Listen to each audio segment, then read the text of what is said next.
1 square mile of this saloon lies the greatest concentration of wealth in the world. Yes. But how was a bartender gonna get his hands on any of it? This is the big time. Are you ready for the big time, young Mr. Flanagan? I think I can handle it. This isn't what I ordered! Angel Tip! Get your act together! A white wine! All right! Now what was it that you ordered? A martini! What's in that? Tom Cruise. Cocktail. Bar is open!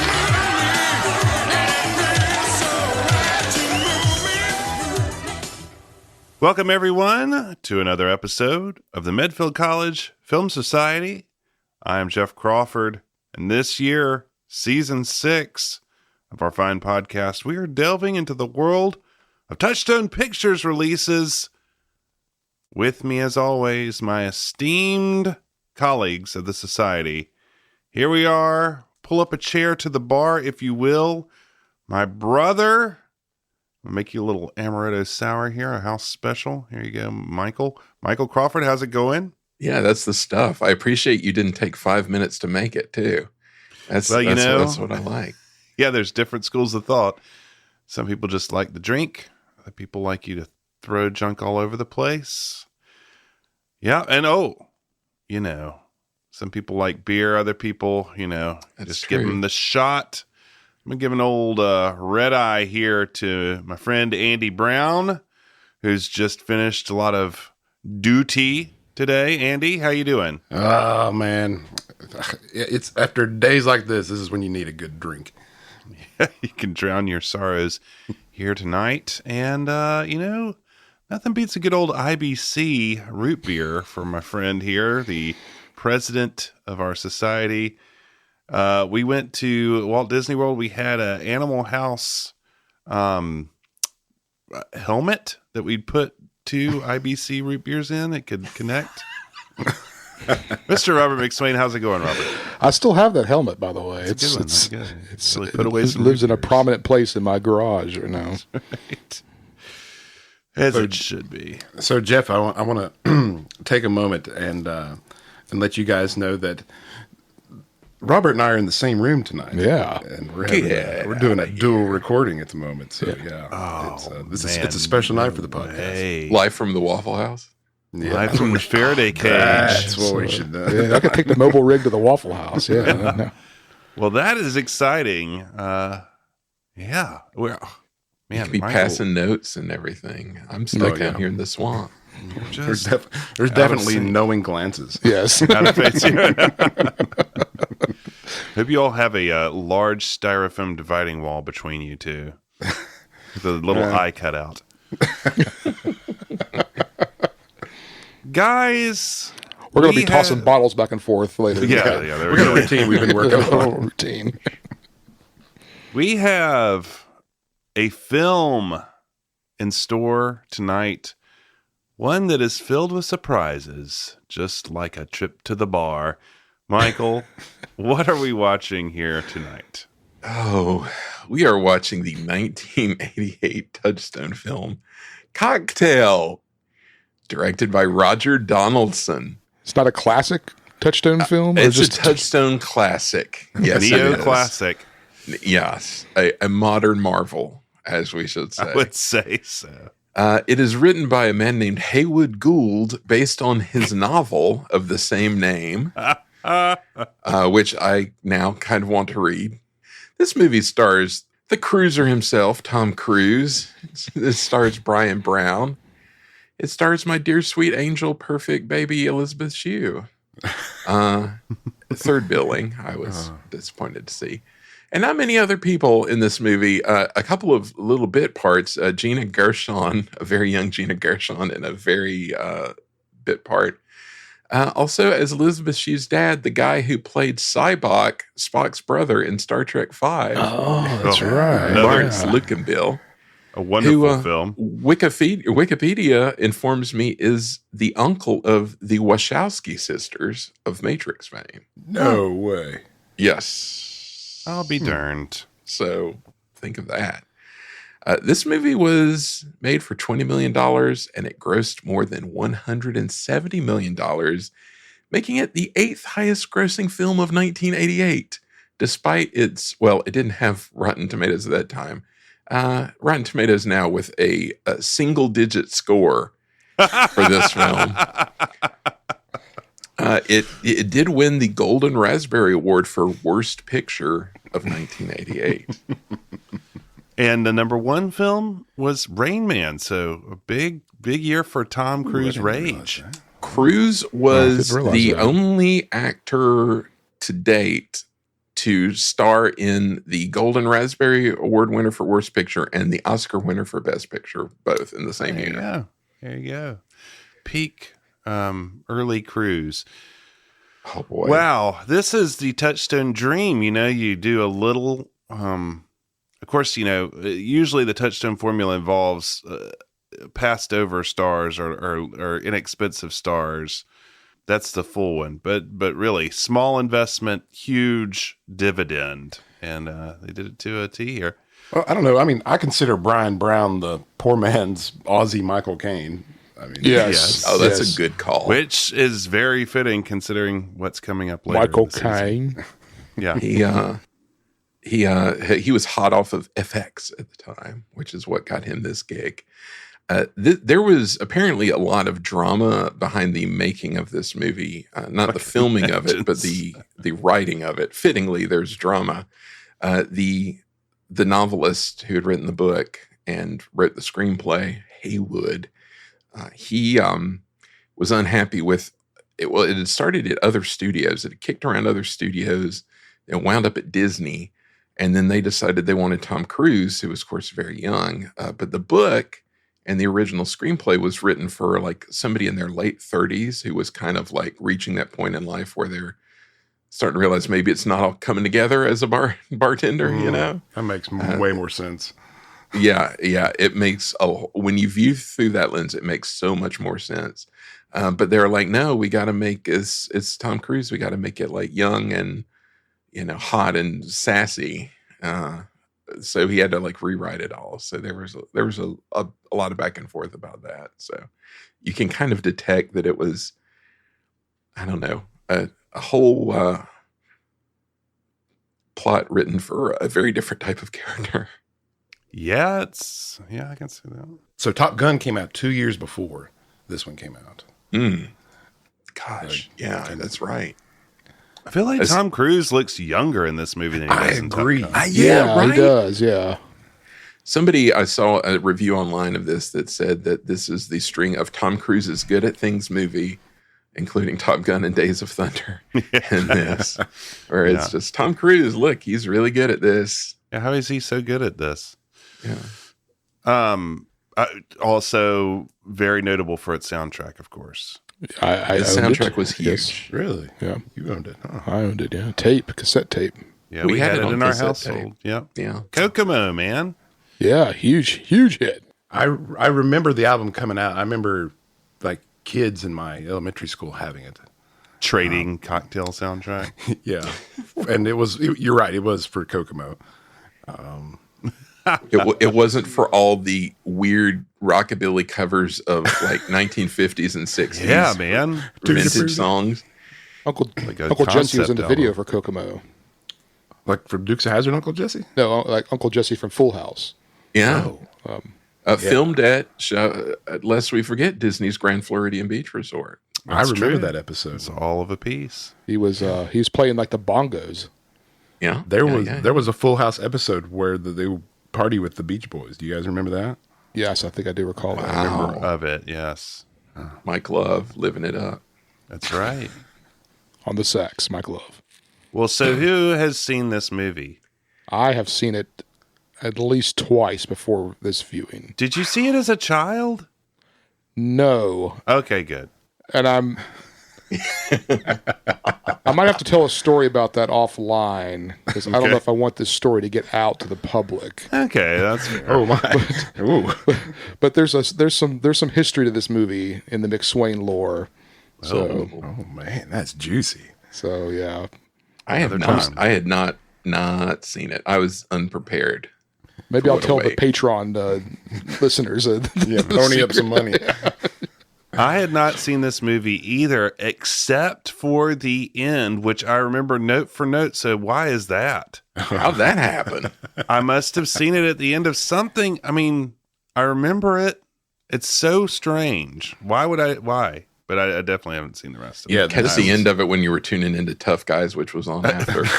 Could be. Yeah, it must be like a late night on TNT or something. Yeah. Anyway, I mean, the end is pretty memorable. I had not seen it either. I'd seen, I think, like scenes, but I'd never seen it as a full movie. I think I'd seen like one or two scenes, and that was it. Well, let me just here and now, as my non-spoiler reaction, express my shock at the many avenues that this, I could never predict where it was going exactly. No. It They was jerked the wheel a lot, there was many turns of the wheel that I did not expect, and I mean, it is essentially 3 different movies. yes. There are 3 very distinct acts. Yes. Simultaneous films. Well, should we get into it? I guess. One of the things I did enjoy was reading on different sites when I was looking up about it, how they chose to describe it genre-wise. Some are like, romance comedy. I'm like, is it? Didn't seem like a comedy to me. No. There's no funny parts. Yeah. Unintentionally. One But yeah, funny let's part. go, man. In that case, Michael, will you take us into the wonderful comedic realms of Cocktail?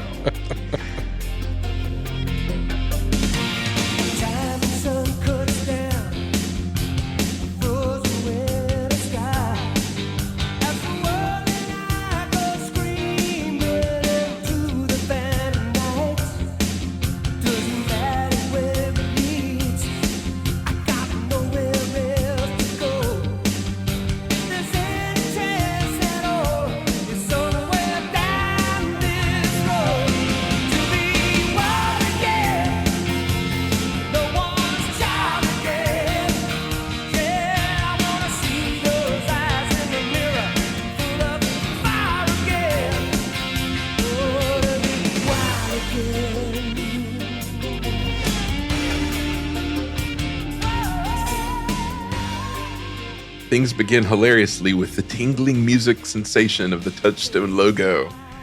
That classic little faint tingling charm of this logo. And we begin with some very neon-y 1980s credits. A lot of neon in this, aspiring to neon at least. The vaporwave kicks in big time and we're off. So, right off the bat, has anyone ever seen the movie Secret of My Success with Michael J. Fox? No. Came out around the same time. It's the exact same movie. Really? New York. Guy shows up in New York. I mean, and I just watched it for the first time ever like a couple of months ago because I was like, oh, I remember that movie coming out. Michael J. Fox. I wanted to see it because I liked Michael J. Fox. Yeah. And then I watched it. I was like, that's just Cocktail with Michael J. Fox in it. Oh, and no bar. But really, we'll get into it more. Do they even need a bar in this movie? What's the movie where Tom Cruise comes sliding out in his shirt? Risky Business. See, I've never seen that one either. Oh, Is he really good at that? At things in that too? It's like walking around his underwear. That's sort of his MO in that movie. But At trafficking human beings. He's very good. Allegedly. So, as the credits play, we find ourselves watching a bus drive through a snowy countryside. It's a Greyhound bus. And there's a sedan with a police siren going, coming after it on the hood, but it's got a bunch of rowdy youths inside for some reason. And the cruiser himself is in the front, encouraging the driver to go faster. He's standing up and out the sunroof and waving his arms. They're just cutting capers in this car with their little siren. So wacky. So wacky. They go to harass the bus driver. And instant dislikability for this character, I would add. Yeah. I mean, it's kind of the norm, really, of what we've come to know and love. Yeah. Setting the stage for a movie of dislikability right from the start. So extremely. They go to pass the bus driver, and they kind of get in the other lane on the left, and are like waving and harassing and doing just whatever. And then they get in front of the bus and start to slow down, making the bus stop. And then the youths jump out of their car. They're all in like army uniforms. Or I guess army uniform or some kind of like, I at first thought it was like military school or something. I didn't. Yeah. They were actual army. That's just it. The entire time I was like, wait, what's going on here? Because exactly. they look young. And so I thought it was, is it a police car? Is it a military car? Who are it these was guys? confusing. And according to I think Wikipedia said that he'd been discharged from the military. Yeah. So it's from the fourth movie that got cut. It's from the comic. That it's kind of like Star Wars. You got to read the comic so that you know what's going on. Yeah. Backstory. Yeah, this was weird because at first I was getting like it's almost like a period film with like the Greyhound bus and them in their like military uniform. It's almost like it's like Dead Poet Society. Dead Poet Society vibes. Yeah, totally what I was thinking. Oh man. But anyway, they bang on the bus door and the guy opens it. Much to my surprise, I figured he'd be like, no, as what I would be doing. Anyway, Tom Cruise climbs aboard, leaving his friends behind. Later that night on the bus, Tom is reading How to Turn Your Idea into $1 Million. Everybody else is asleep, but he's up plotting his $1 million. The next morning, he has taken someone's baby. He's pointing out the Twin Towers as they approach New York City. He's like, "You and me, kid, we're gonna rule this town." And that's it with the baby. He was Put me down. Playing with the baby. Yeah. Put me down. They enter the town on the bus, and he's like looking out the window. He's smirking at like trademark New York sights, like a dude picking up dog poop. Unbelievable they do that there. He's like, "That's so New York. I can't believe it." But he finally not talking to the baby anymore. No, gave up the baby. Poop more interesting than baby. So he arrives, makes his way to the subway, taking it to kind of a rough neighborhood, which we later find out is Queens. He walks across the street to Pat's Place Tavern. Old Pat. And old Pat is out front working on his busted car. And he comes up and starts bantering with Pat. And it's clear they're old buds. In fact, Pat is his uncle. Uncle Pat. Uncle Pat's got kind of a rundown bar. But he's got a loyal patron there. Sitting there. Recognize the Everybody's smoking. So much smoking in this movie. Yeah. So the patron, what's his name? Eddie? Yeah, Eddie, Robert Donnelly. He was in Seinfeld. Yeah. He's in Back to the Future too. Wasn't he the guy, the greedy drunk driver? Was that the same guy? Wow. No. He's I don't think that's him. But he is the guy in Seinfeld. Though. He's the guy that George adopts, the old person that George adopts, but then tells him something like, yeah. So they adopt a grandparent or something like that. Yeah. They all do it. He tells him he's good. He's all right. He doesn't need him. Yeah. Yeah. What if it was just the same dude, like in story? That'd be amazing. Now I want to know who the drunk guy is from. Well, I'm looking. Anyway, they're bantering around inside the bar, and we get some more backstory. We get backstory via banter. Turns out Tom's parents are dead. He's going to make $1 million. The beer at Pat's is flat. He's giving him the business about that. And we find out Tom's been off in the military. He's been in the army. He's been in the infantry. And he doesn't want to have a family. He doesn't want to have a family. Doesn't want a family, everybody. Just a random bit of info there. That no need to remember that. Yeah, every conversation that you have all the time. Yeah. So much so that his parents died. Yeah. I hate family so much so. And about like subletting their apartment and the furniture. The yuppies like the furniture, we find out. Anyway, Pat says most things in life, good and bad, just kind of happen to you. Don't worry, you may have a family, maybe. Who knows? We find out Fount of wisdom. Yeah. Stuff just kind of happens. Pat has never comped anyone a drink or any drinks. We find out he He's got a philosophy about having no friends and trusting no one, and being the smartest guy in the room when it comes to money. And that's why he's such a failure at his business. Yeah, exactly. He's just been stiffing that one dude for drinks for like years. You're not going to pay for it, ever. Or you're going to have to pay for it. Whatever. I about broke his neck when the Mets won the World Series, and he said, buy one for the whole room. Tom doesn't think that sounds fun, though. He wants to be a fun guy with friends who buys drinks for people. So we'll see how far that takes him. So we go to Wall Street because it's the 80s. Where else are you going to go but Wall Street? Go straight to Wall Street. Tom comes out of the subway in a suit, and he goes to a series of job interviews trying to get a job in high finance. But he knows what's marketing. That's what I thought was so weird. It's like he was trying to get a marketing job in high finance. No, he was trying to get a hot job in high finance, and they're like, no, you need to be in marketing. And so he goes to Madison Avenue after that. I get it. It's all coming together to me now. Bumping from one to the other. So first he tries high finance. He's like, I read the Journal. I know what's up. I know money. He has no college degree though. And they're all like, no college degree. It's like the Muppets Take Manhattan.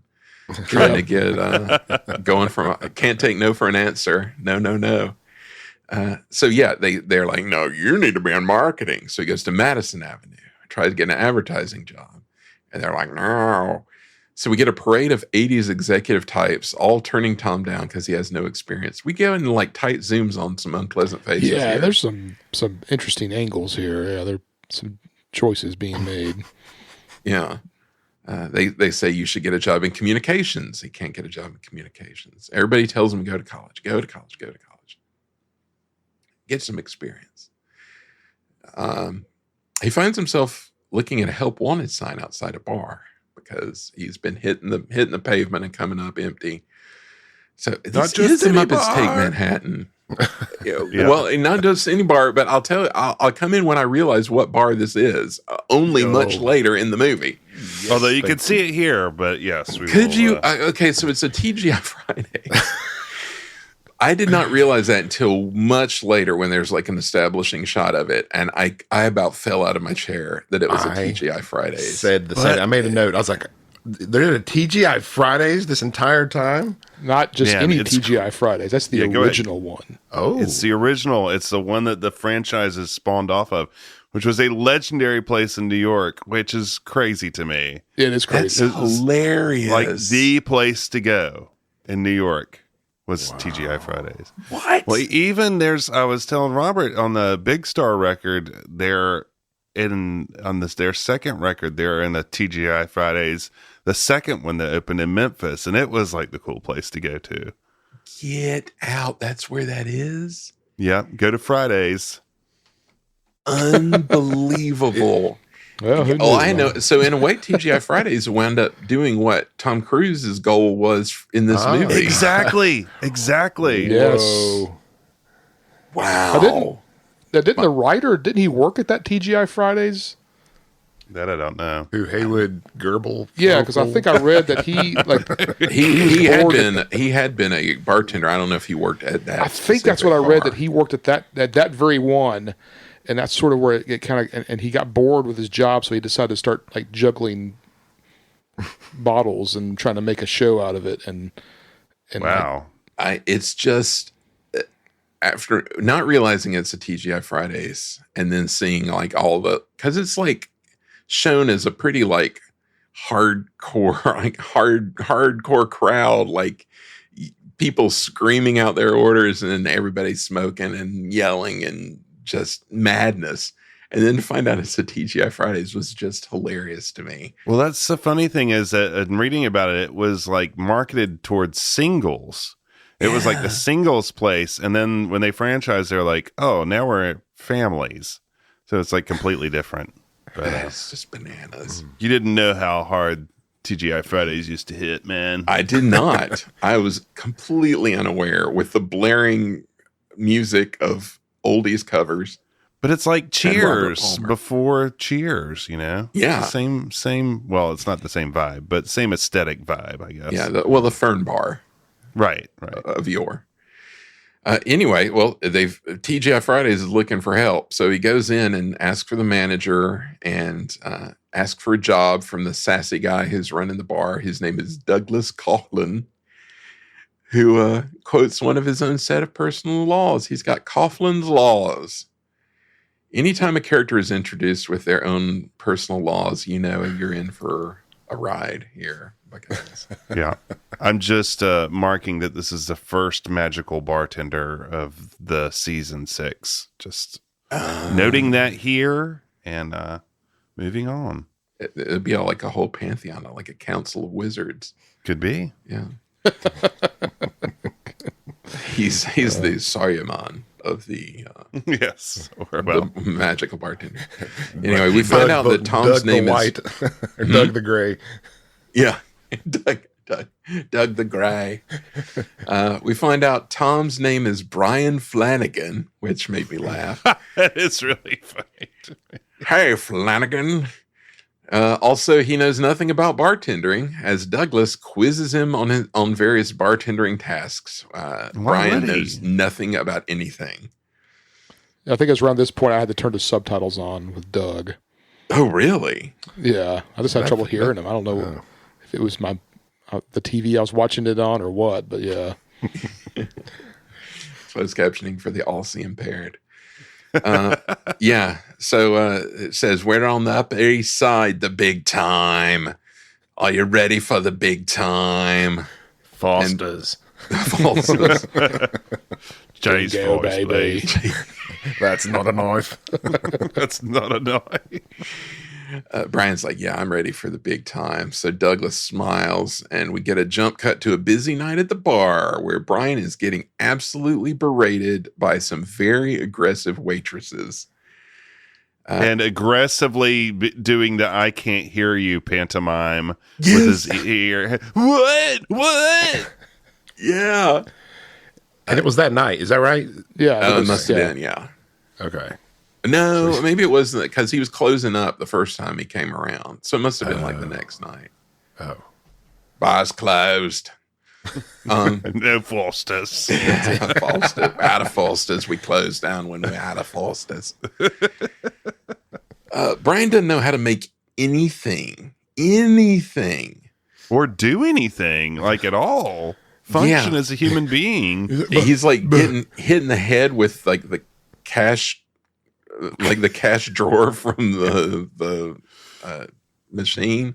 Overacting. He's cussing the waitresses. Yeah, he's overacting quite a bit.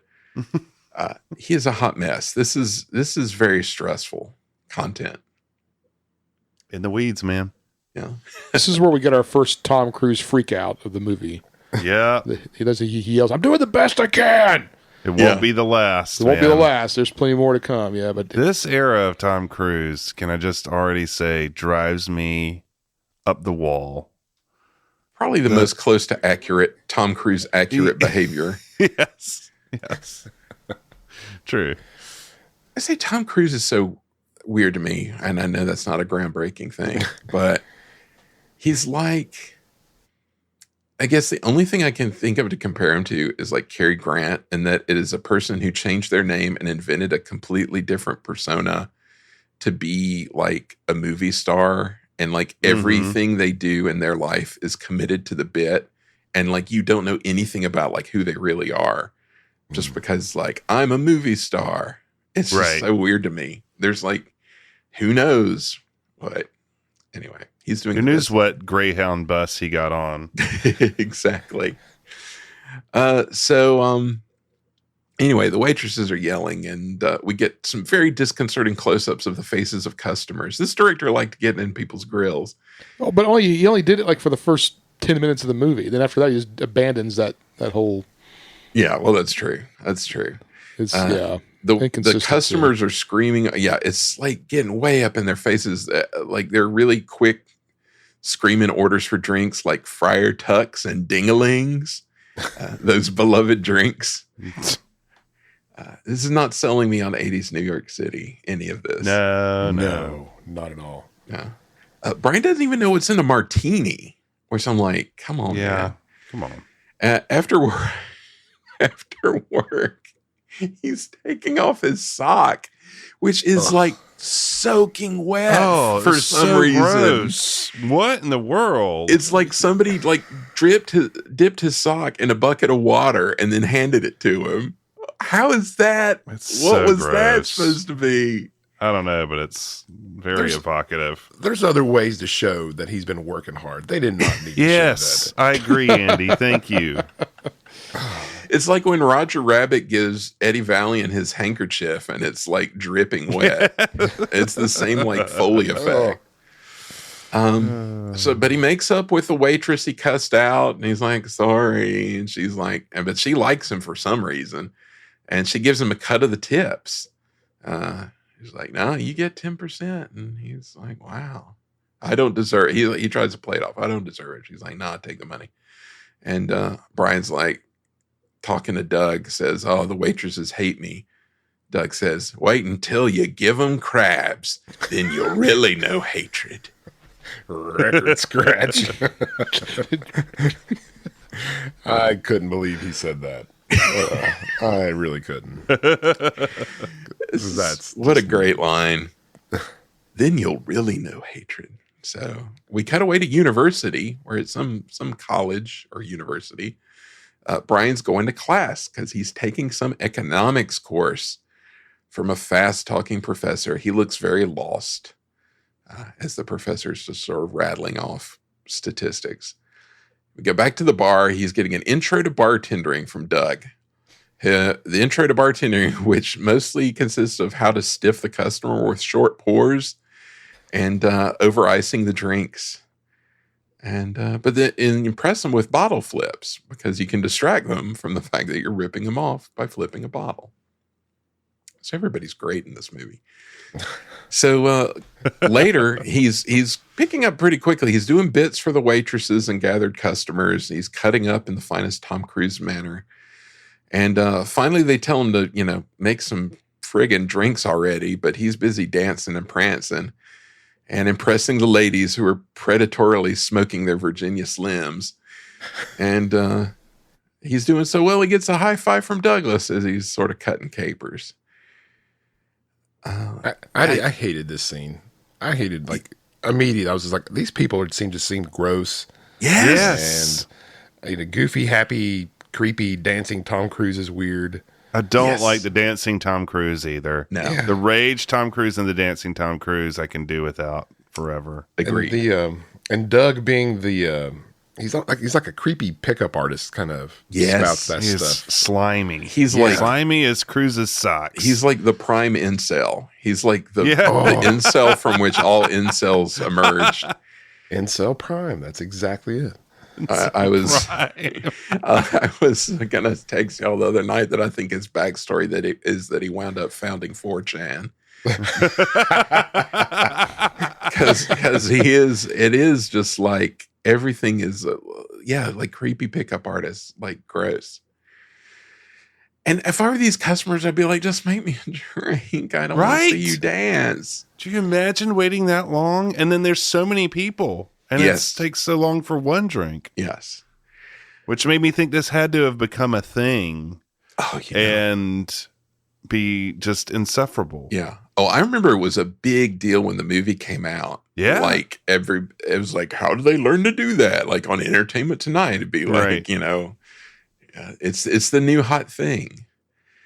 And like you said, insufferable. No. So later, Doug's giving him some more misogynist wisdom about how to win over ladies as a way of getting to the wallets of the geeks that follow them. So the ladies bring in the geeks, and then you impress the ladies, and then the geeks give you money or something. We find out Brian only drinks beer, but Douglas talks him into a reluctant shot of the hard stuff, which began a non-plot that I thought was going to exist. Yeah, another movie that doesn't quite exist. Didn't happen. I like his line, I'll stick with the brew. It's like, Who wrote this? Like a middle schooler? What's going on? I'll stick with the brew, man. A lot of the reviews I read online said that this movie read like fanfic from like a middle schooler of like writing about what it's like to be an adult in New York in the 80s. Stick with the brew, man. So later, Tom's in lecture again, or Brian. And there's a snide professor. He gives them an assignment. Write your own obituary. that classic economics assignment. So Brian heads back to the bar, and he's kind of hanging out at the bar, and he's working on his little paper, inventing a grandiose future where he's a 99-year-old billionaire governor with an 18-year-old wife. It's like his sixth wife or something like that. Sheesh. What? Just be a billionaire. Why would you want to be governor? Yeah. I mean, that's just hassle at that point. Anyway, but will he get there? Will he be a billionaire governor because he's nodding off in class and getting called out? Yeah, intensely. Also, the professor, you noticed that was, right? Yeah. That's the actor Paul Benedict, who was just as God Made Me from Spinal Tap. That's Some of the Jeffersons. Oh, wow. Yeah. I did not pick up that at all. Wow. He's also in the Addams Family, I believe. So there are some people in this movie, after all. Mm-hmm. He's not off in class, but he's also getting better at spinning bottles and singing along to Robert Palmer.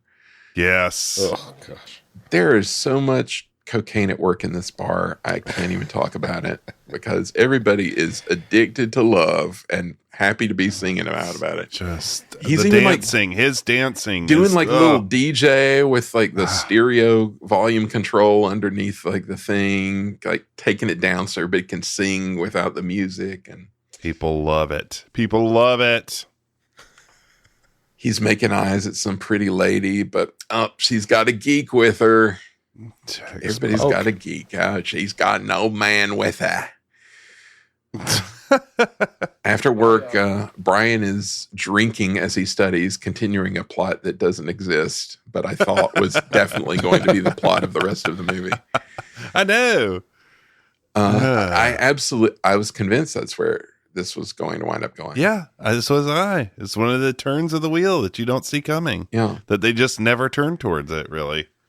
Some random Asian man comes and tells him he's going to be late for a class. Yeah, what was that? TGI Friday. So hard. Oh, That guy's I was waiting for you guys to tell me that guy was like some sort of New York TGI Friday legend or something. That's right. Could be.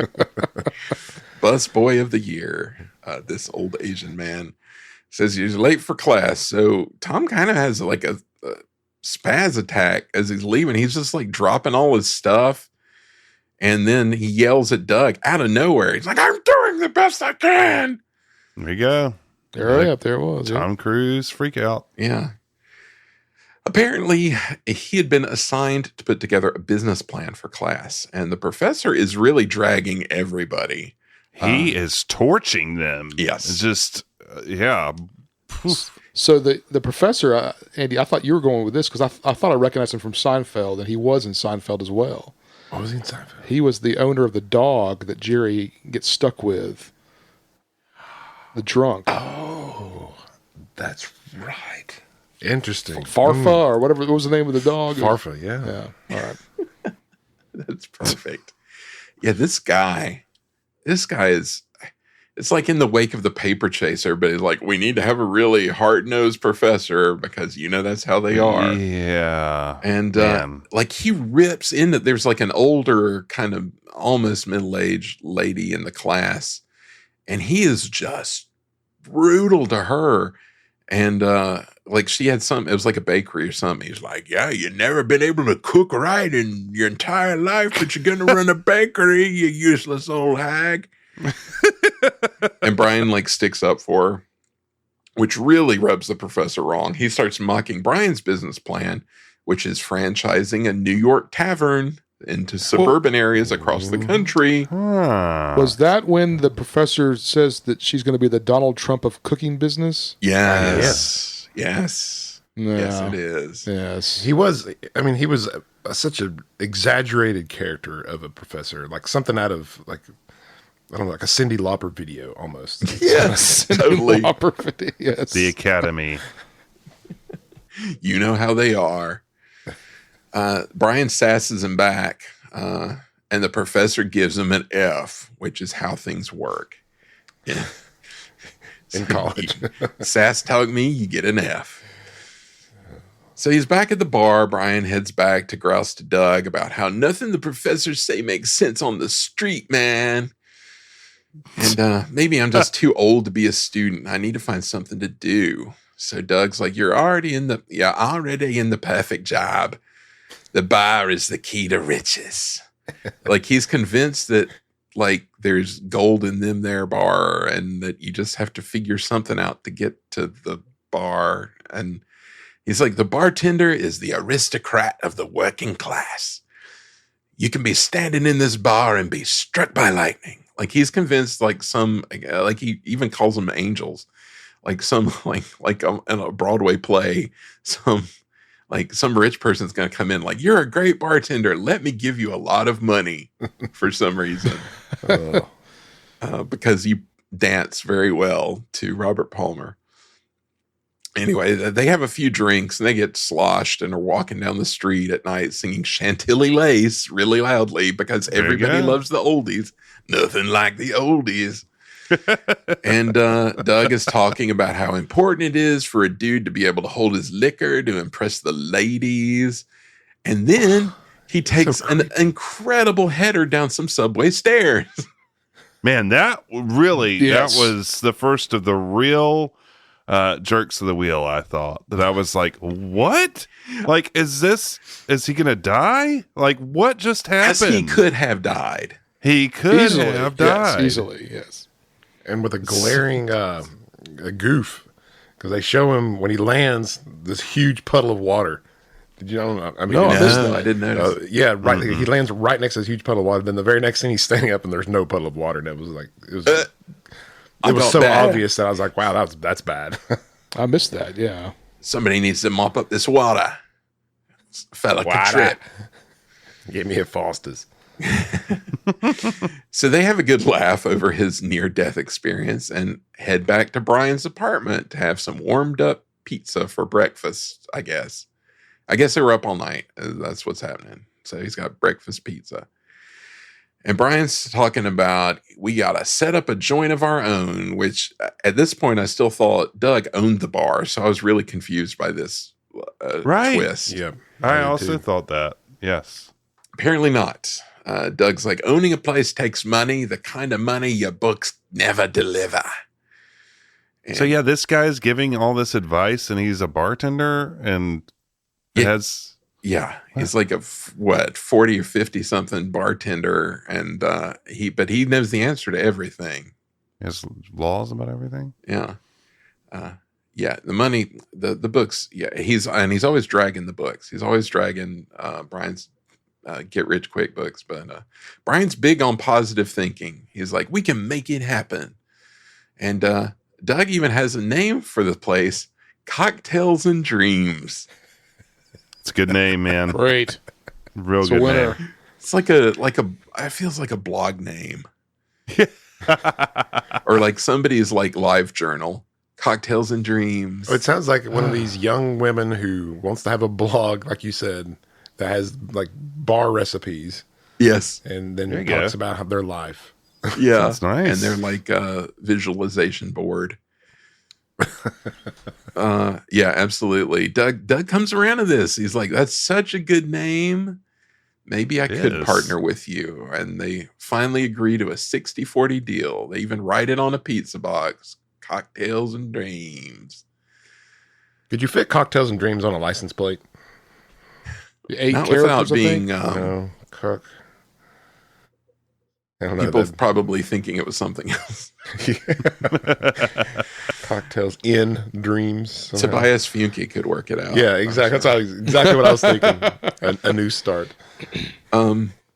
Anyway, back at work. This is when I realized it was a TGI Fridays. And things are rowdy. The guys are both prancing around to the bar while Hippie Hippie Shake plays loudly. Yeah. I feel like everything is something like the Beatles covered in like one of the Hamburg clubs, and they just went and made a list of them and then made it a soundtrack. But anyway, TGI Friday used to be different. This is when I realized that.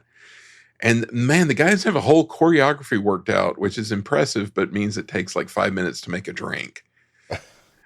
And then this dude in the crowd, who is an amazing dude, like, hey guys, why are you wasting your talent here? I've got the hottest joint in town. I can make you famous in 2 weeks.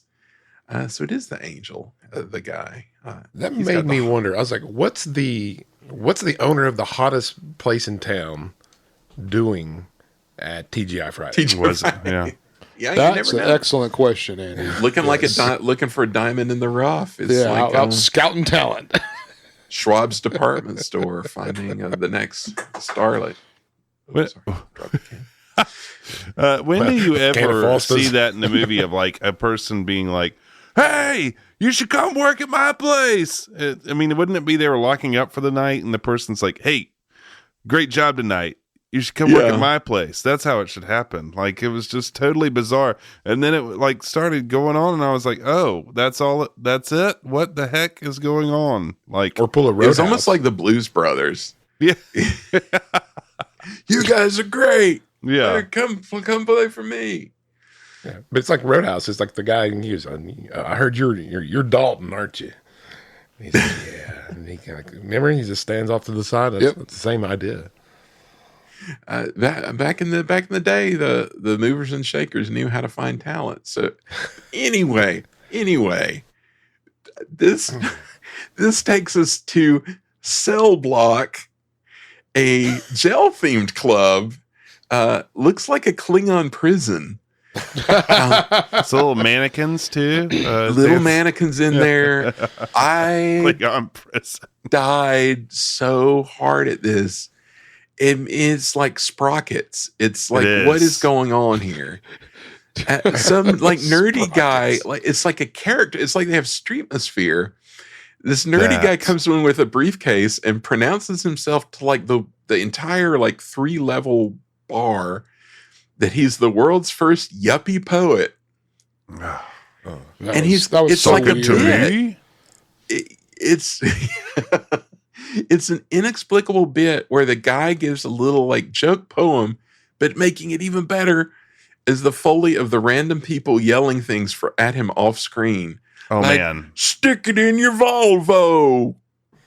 The Foley of this is like elite Foley of like crowd chatter. Because that I had I had captions on and there would just always be something like that I didn't hear, like at the bar in Jamaica, and be like, what? It'd be something like stick it in your Volvo again and be like, what? Who are these people doing like the after like chatter? It's just so bizarre. Like, yeah, it's good stuff. It's like everything has like a retort line from some like wacky character in the crowd, but like doing their sort of like drunk, like, hey. Yeah, that's right. And also Doug and Tom Cruise have this We'd sooner die. It's like their prison uniform shirts. Can you notice that? Yeah. Well, I love that even they are confused by like they're at the bar, like what is going on? I mean, this is like an SNL skit of I don't even know like what laughing. That's what it reminded me of. True. They're trying to get people to order drinks because nobody's ordering drinks. They're looking at the yuppie poet.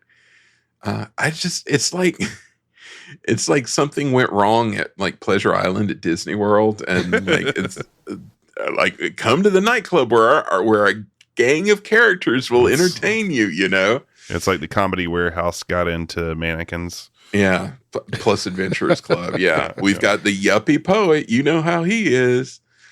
Everybody get your retort lines ready to yell at him. So anyway, Brian gets a little attention. He stands on the bar and whistles real loud and says, "I'm the world's last barman poet." Good one. Yeah, you're original there, Tom. He does a bit. He recites an extemporaneous poem about being a bartender. Which I hate. Yeah, the Tom Cruise trying to be clever, reciting. I know I'm being enjoyed, Tom Cruise, too. Add that to the heap of the pile. Maybe this was like the origin of his character in Magnolia. Yes, which I love how he's used in Magnolia because it's just flipping it all for good. Yes. And his timing on the way he rhymes the words, it doesn't match like a certain meter. And it just drives me crazy. It's like he's not very intelligent. Yeah, it's like I'm not good enough to do this, and like leaning into the rhyme, like look how clever I am. Hey, as I flashes that $1 million smile. It's so bad, everybody. It's so bad. I don't like it. It's really bad. And the crowd loves it, though. The crowd of the cell block loves it. Oh my Lord, I was just floored by this whole thing. But it gets people interested in drinks. They start to get drinks.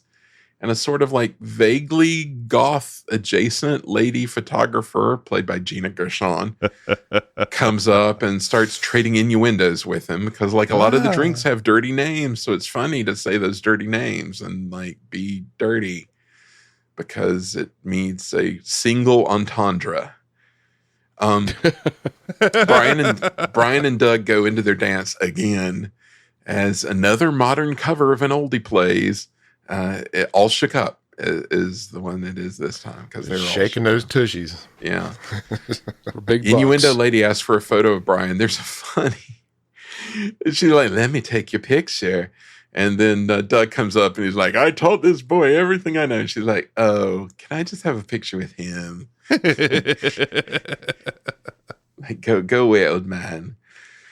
Anyway, this is all enough to earn him a trip back to her place where she makes good on her innuendos in a very weird fight makeout scene. Oh, man. Yeah. So, yeah, that was just good grief is my only note there. So that's some wild love making. Yes. I mean, it's like judo or I don't know. It's very strange. And then she escorts him to the street in her with like her sheet around her or something. Anyway, later, Brian is watching boxing with Doug and the new lady friend. In the middle of the day. I just want to point that out. Who shows boxing on TV in the middle of the day? HBO doesn't do that. USA. No. Brian's been doing research on how much it would cost to set up Cocktails and Dreams. It's going to take $75,000 in cash, and Brian thinks he knows how to make that money going to Jamaica. Because the lady friend knows a bartender down there. She met him on a photo shoot. He makes $300 to $400 a day. Whoa. He didn't even have the talent to match them, but it's tax-free and everything, and you just rake it in. Stay out of it, Yoko. Yoko, shut your trap. Brian says it just might take 2 or 3 seasons max, then we can come back. He's got the idea they'll go down there for the season, then come back to New York, and then whatever. Doug isn't into the idea. He says New York is where the angels are. So they take their disagreement to the ball court, and they're hooping it up outside. Doug's having a cigarette while he plays. That was a nice, that's touch. good. Yeah. Tom Cruise is really good at basketball, too. Oh, he's really good at basketball. So Yeah, he doesn't even have to look over the shoulder, anything. Like, whoa, I'm so good. We find out the new lady's name is Coral. Yes. She's also apparently rich. She owns an entire brownstone to herself. Doug is skeptical about her, though. He says, you should be keeping an eye out for evidence of other guys. He's like, you see any pictures around of other fellas? He's super skeptical about Coral. He doesn't think Brian could, lock down any sort of rich lady. Says she's just kind of slumming it. Says she's going to do a number on Brian. He even bets Brian that Coral will be hooked up with some other guy by the time the week's out. and thus begins in earnest 2 other movies at the same time. The one of the Gold Digger track and the Coughlin story track. Yes. It's just like all these branches off this movie. It's like, oh, okay, so he likes this woman because she's rich, but it's just it's too much to follow. But like Brian never likes them because they're rich. It's right. Like, but this it's like all of a sudden this begins. Yes, it's like Yes. I mean, he's happy. He thinks it's cool. It's not a bad thing, but it's not the reason he's going after her. But then it becomes this whole thing about money. Well, he starts. When he drank beer, it wasn't a big deal. When he starts drinking liquor, it becomes more important. Maybe there's something to do with that, or something else. Brian is Doug is all about getting money, but also really trashing people with money, right? And trashing Brian for wanting to get money, even though he wants to get money. It's really like I couldn't keep track of what everybody was like about. What's their motivation? Yeah. Absolutely. Coughlin's Law 247. Beer before liquor, never sicker. Liquor before beer, in the clear. The rules of acquisition. So anyway, we head back to Klingon prison where Coral shows up. And she walks up and lays a big old makeout kiss on Doug. What? Yeah, which disturbs Brian for obvious reasons. Jerk the wheel again. She comes up and dumps Brian for talking out of school about their amorous escapades, which bothers her, I guess. And she's going to make out because she's bothered about her private affairs with she doesn't seem guy? like the kind of girl that would be upset by it like that. Yeah, I mean, she went to the street in her sheet. And that's like his friend and confidant. Yeah. She's like, you're wrong. You're never going to be famous. And so apparently, Doug hooked up with her to make the money from the bet from Brian. Apparently, it was just that easy. He's like, I bet you she'd hook up with someone. So I went and hooked up with her. But I don't get her. What is she mad about? They were all hanging out together in the daytime, as you said. So wouldn't he inherently know that something was going on? That they were together? Yeah. That doesn't make any sense to me at all. No. I have no idea what she was mad about. Drugs are crazy, man. Sometimes you get some bad cocaine. I mean, we've all been there. Yeah, we've all been there. It's just been cut with something the wrong thing. Doug says, tries to tell Brian, he's like, I was doing you a favor by stealing your woman, by, making a point about what a skank she is, by entrapment or whatever. I don't know.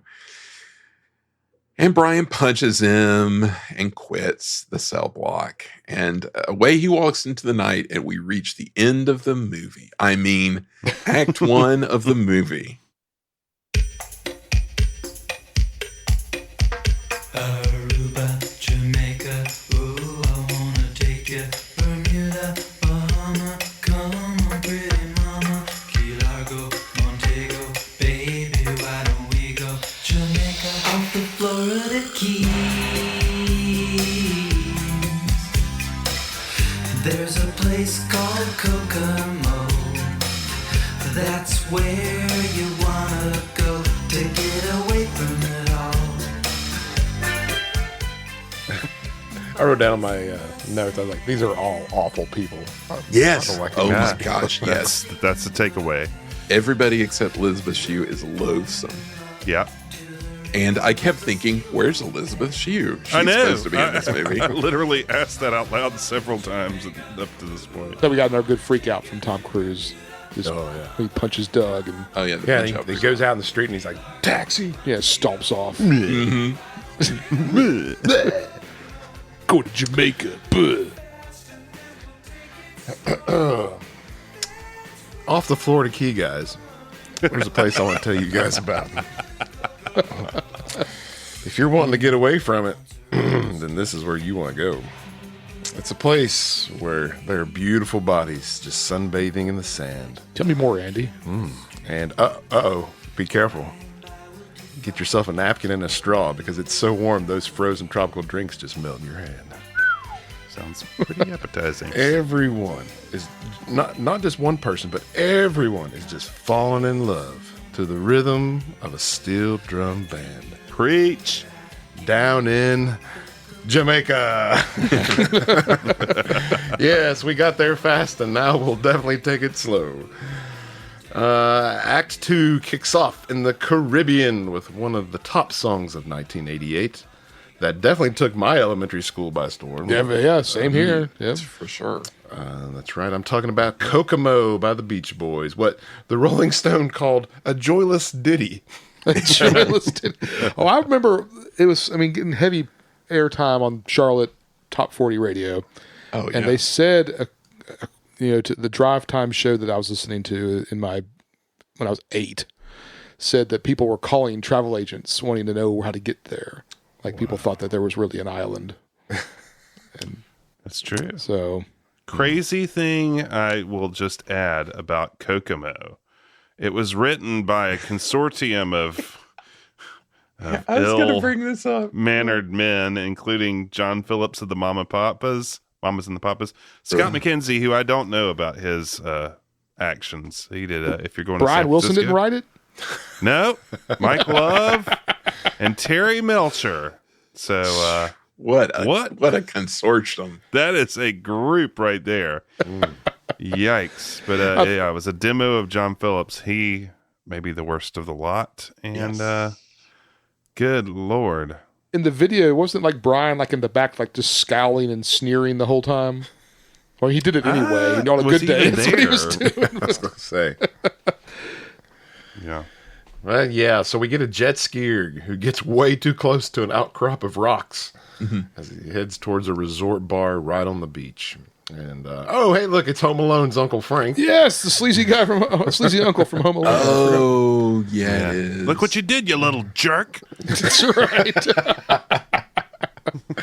Yeah, Uncle Frank ponies up to the bar looking to wet his whistle and surprise, Tom Cruise, which I'm going to call him Tom Cruise this whole time. I'm not going to call him Frank.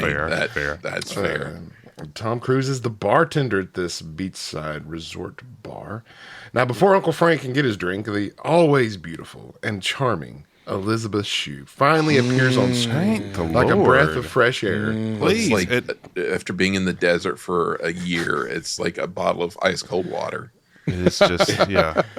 She comes Can I say something else about Tom Cruise here? Please. I've just gone off about all these things I don't like about Tom Cruise, but the man is very clean. Can we just give him that? He's very clean. Very clean. Very clean. Very clean. So here comes the charming Elisabeth Shue, and she runs up to the bar saying her friend has passed out on the beach and she needs a phone. Tom Cruise, we don't have a phone, and he just leaps into action, jumping over the bar and runs with her to check on her friend. Fighting about a boombox. He has him call for an ambulance, and when it arrives, he and Elisabeth Shue flirt a little while her friend talks about her need to vomit, which is very romantic stuff. Because apparently, they said she had been drinking champagne. Oh, God. And what he says about that. What was the line? I forgot. He said it's perfume going in and sewage coming out. Yeah. This is gross. Gross, man. Come on, Tom. Gross. He's Well, a she's poet. about to boot, man. Is that a Leave her Coughlin alone. law? Coughlin law. But then we get some Bobby McFerrin. Oh, Yes. boy. I didn't know that So was in this movie. Yeah. Don't worry, Goodness be happy. gracious. Another huge hit of 1988. Yeah. Giant.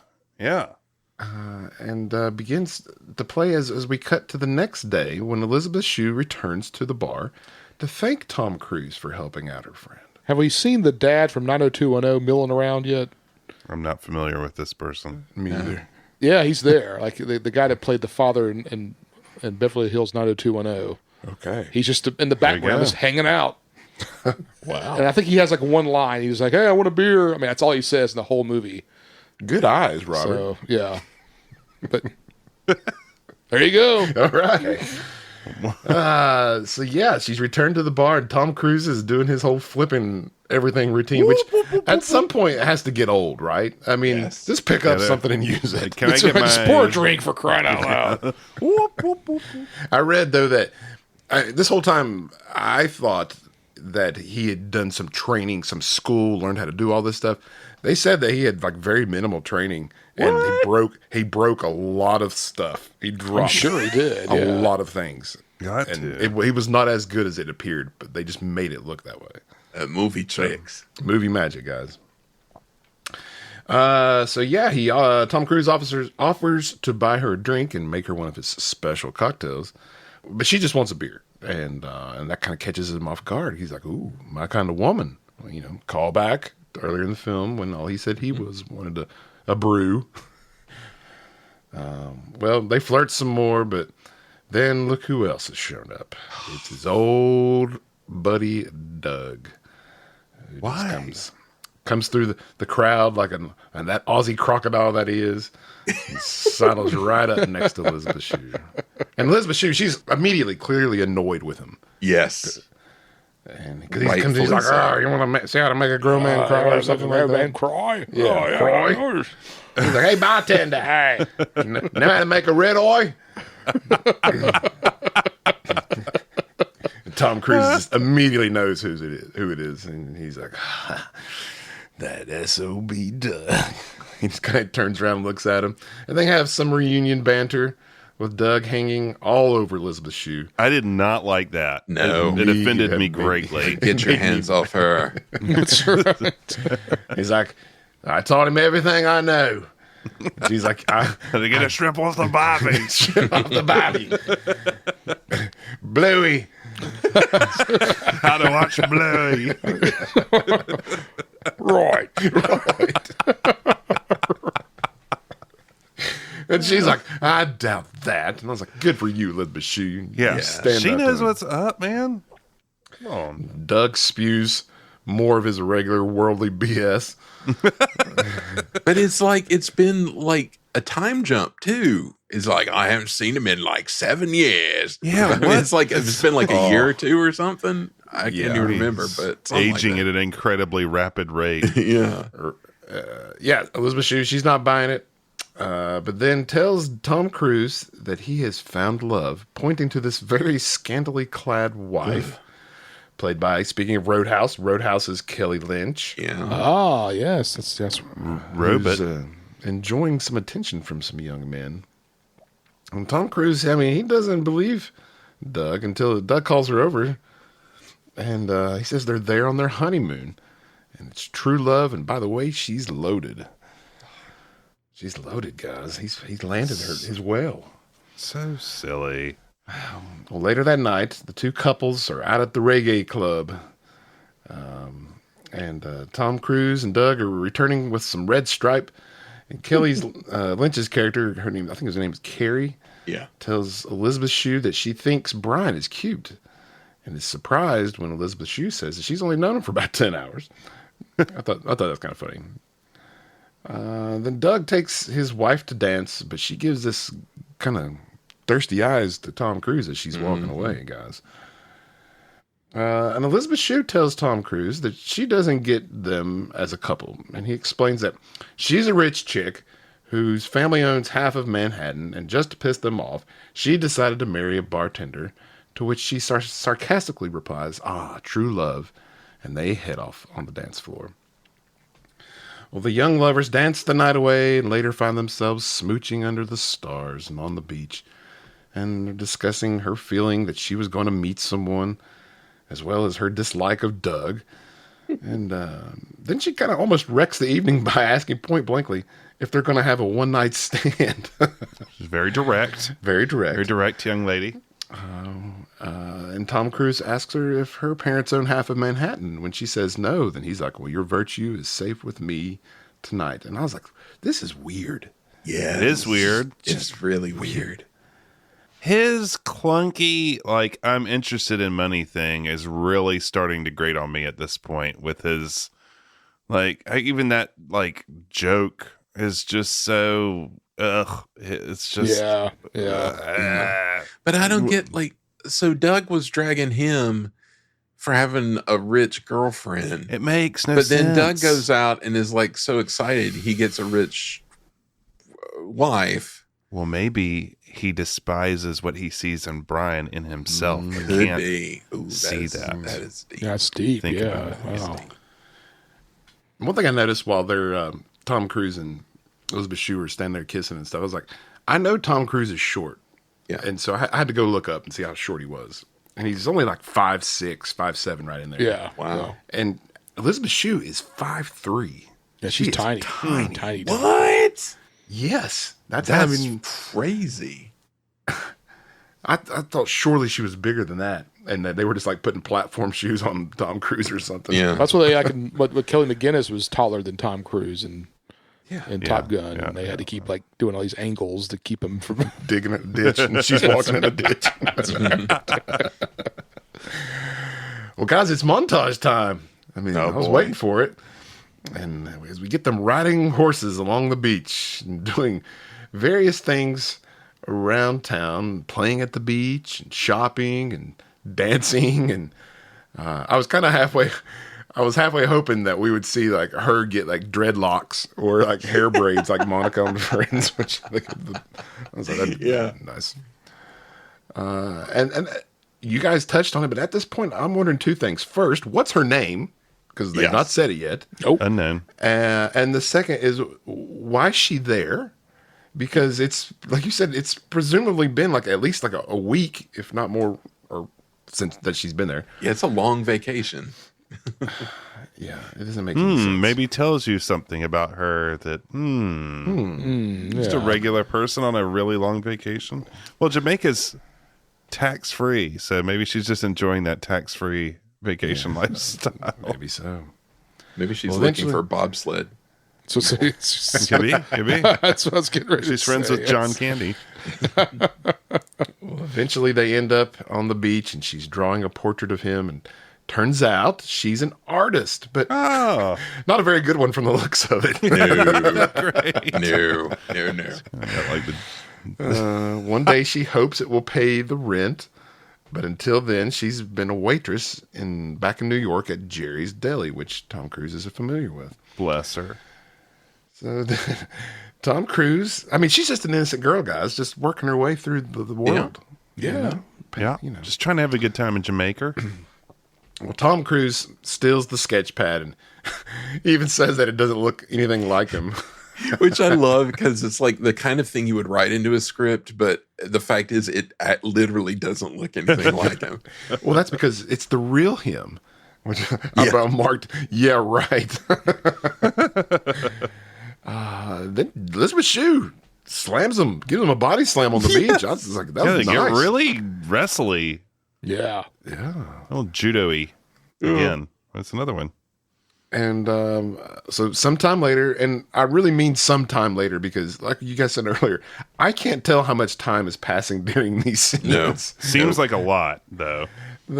It's crazy. The two are having another drink at some outdoor cafe when Tom Cruise mentions that how he's looking for his $1 million idea, like the guy who invented the ends of the shoelaces, what Elisabeth Shue calls a flugel binder, which sounds something like Ariel out of Little Mermaid would call. Totally. Well, the frustrated barman doesn't see himself doing this forever, and Tom Cruise does a terrible Irish impression to stop feeling sorry for yourself. Does anybody want to attempt it? I don't do Irish. You don't do Irish? It's very happiest millionaire. He is. Oh, stop being sorry for yourself, Tommy boy. Oh, Brian, stop feeling so sorry for yourself. They should have changed his lineage. I mean, Yes, it would have they just should been have. very easy in the script to change it. When did Why? he do Far and Away with?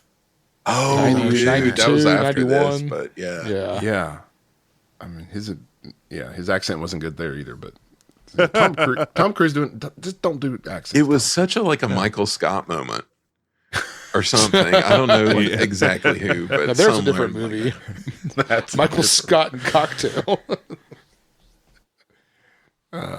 So yeah, Elisabeth Shue's, she's very supportive though.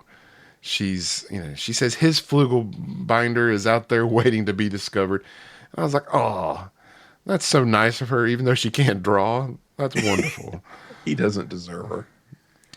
Well, now they've slipped away to a secluded waterfall and start making out, which leads to one thing and leads to another thing, a skinny dipping, and the eventual love scene where afterwards they talk how they never wanted to end. And she pretty much almost ends it right here by bringing up kids right away. I was like, whoa. She's a straight talker. Straight talker.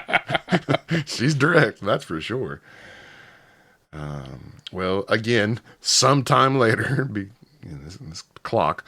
Can I just say I was slightly scandalized? That's all I'm going to say. Mm-hmm. Oh, Just slightly, yeah. There was some. Oh, that one scene. Yeah, there was the one scene where I was not prepared. Nor was my wife, who was like, "Oh my." That might be why I watched this movie the first time. Man, 1988. There are worse reasons. Anyways, Tom Cruise is back at work. He's talking to some dudes who I guess are just regulars. I don't know. And then his buddy Doug shows up, and they go back and forth about the women that they choose, and it starts to get a little testy. Like nothing makes like a cool, fun bar time than having an Australian guy occasionally show up and berate the bartender. Yeah, somebody he's who's being like kind of a jerk clearly here. like a cloud around his swarthy aura. Like, I am like a dragon. Like, what? Stop. Nobody should include you in any conversation. I showed up to be passive aggressive. Right.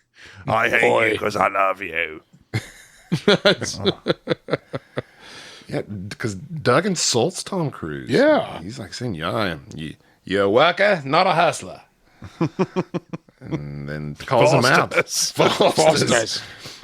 Australian for beer. Struth. And Doug calls him out when he says that he can't close the deal with the rich patrons, and going as far as to point out one who's just sat down and placing bets that she is out of his league. Yeah. So Tom Taking Cruise, a turn. We're taking a turn, guys. It's happening. We're jerking the wheel. It's like Tom when Cruise. you're in a car wreck and everything starts to slow down. Yes, exactly. You know, that's what I was feeling here. It's like just your life flashes before your eyes. Tom Cruise gets Marty McFly syndrome. And Yes. Yeah. Literally. Yes. Nobody calls me Chin. yeah. He would have been good in those scenes, man. He would have been really good in those in Oh, Back to the man. Future. He would have. Yeah. That's interesting to think about. Put the actual Michael Caine as Doug and Michael J. Fox as Tom Cruise's character. Different movie. That's a good movie right there. But he That's a would good also one. have to have the from the second movie where the guy had the little like soundboard on his chest that made a chicken noise to underscore the chickenness of it. Oh man. So yeah, he takes the bet to prove that he's got what it takes. And as you guys have kind of alluded to, we all know where this is going. We know how it's going to end. But I'm going to continue anyways. But why? But why? So Tom Cruise kind of, walks over to this older lady. I mean, I say older lady. She's like, what, probably mid-30s. Yeah. Yeah, like that. But she's so old. So, Yeah. Oh, yeah. and he makes her a drink and spouts some garbage, blah, blah, blah, trying to sound charming. And he stares at her with those lifeless Tom Cruise eyes. Like a doll's eye. Like a doll's eye. She shuts him down right away. And the dudes on the other side of the bar are getting a kick out of it. But he quickly recovers, throwing her a lit, which was a smooth move here. He lights a match and kind of throws it back at her as he walks away. That was smooth. I got to give him that. And his buddies over there, they're giving him a tough time about striking out. What do you say? Crash and burn, huh, man? Yeah, that's right. I will Slider, point you out stink. that they are all way too close for this conversation to be taking place, any of their conversations, because she would literally hear everything that's going on. Yeah. She would see them all talking and looking at her. Yeah. But yeah, they're getting a kick out of it over there. And she kind of calls for him to come back. And so he's like, oh, excuse me, fellas. And I at this point, I was getting a little nauseous. I was like, okay, Yes. I can't handle much more Oh, of this gets to a real, it is very nauseating, this part. Well, it's been a lot of fun, but now we cut to later that night when sweet Elisabeth Shue arrives to the bar, only to discover her man walking away with the rich older woman hanging all over him. Busted. Don't you dare do Shue wrong. That's what I said. How dare he hurt my Elisabeth Shue? I have in all caps, how you going to do Elisabeth Shue like that? Can't do that. Well, the next morning, Cruz is crawling out of the woman's bed, wearing his tighty whities, realizing what he's done. The first thing he does is run over to her place, and as if nothing had happened, and he's like, hey, where's Jordan? Well, we finally get her name. It's like, thank you, movie, butthead. Where's Jordan? I don't know. Who's Jordan? Where's Jordan? Yes. I don't know either. The roommate's like, oh, she flew back to New York late last night. You must have done a number on her or something. What'd you do to her? Well, he knows what he did. And the movie cuts to him lying in bed thinking about it and how he fouled up this situation. Mm-hmm. But he can't think too long because, Miss Hot to Trot Rich Lady comes knocking on his door. Oh, God. Looking for another good time. And she is just like, oh, whoa, this is lovely. Oh, boy, you're such a naughty scamp. Yeah, it's just like, how would you even make that decision? Who would ever? That lady, she was in Star Trek. Is what? Hold on, I got to look. Star Trek 5? She may have been on That'd Deep be Space amazing. Nine, I think. I'm going to look up. What was her character's name? That's the last movie had somebody who was on Deep Space Nine. That was Bonnie? Grossy gross. Yeah, it was Bonnie. Bonnie. Deep Space Nine, she was. One episode is Dr. Renhole. I don't remember that. But she was. I knew I'd seen her somewhere before. There you go. Okay. Yeah, so eventually Tom Cruise makes it out to Doug and Carrie. They have a mini yacht, I guess you call it. And Tom Cruise is making some drinks, cocktails, if you please. Anybody? Yeah. When an almost naked butt just takes up half the screen. Like, whoa, hello. Yeah. Woo! Take it easy, Kelly Lynch. She's coming down one of the ladders and, leaves nothing to the imagination with her barely there bikini while Doug is over there reading the Wall Street Journal about stocks. Tom Cruise admits that he never thought he'd see him set up like this. And Doug says that he won't forget his close friends, saying that Carrie's father is going to finance him to set up a luxurious club in Manhattan. And they're going to open in a couple of weeks, and he wants Tom Cruise to be his head bartender. But Tom Cruise says he has plans of his own. See, the lady he's been shacking up with, Bonnie, is hooking him up in her business, and he's heading back to New York to be with her and to be a kept man. And Doug knows his friend well, saying that none of this would have happened if Jordan was still in the picture. No, wouldn't. But she's not, is she? Going as far as to bet him a $500 bottle of Louis Trey's brandy that Tom Cruise will be working for him by St. Patrick's Day. Well, we know how Tom Cruise is with bets, guys. Taking this one as well, and thus wrapping up Act 2.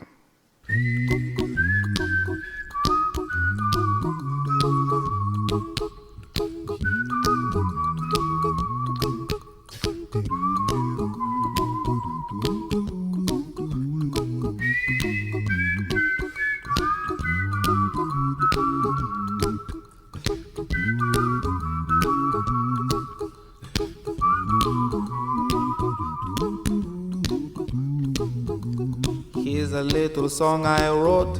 You might want to sing it note for note. Don't worry. Be happy.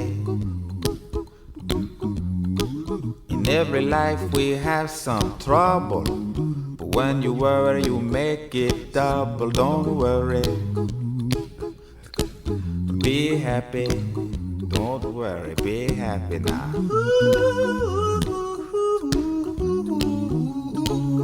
Don't worry. Be happy. Don't worry. Be happy.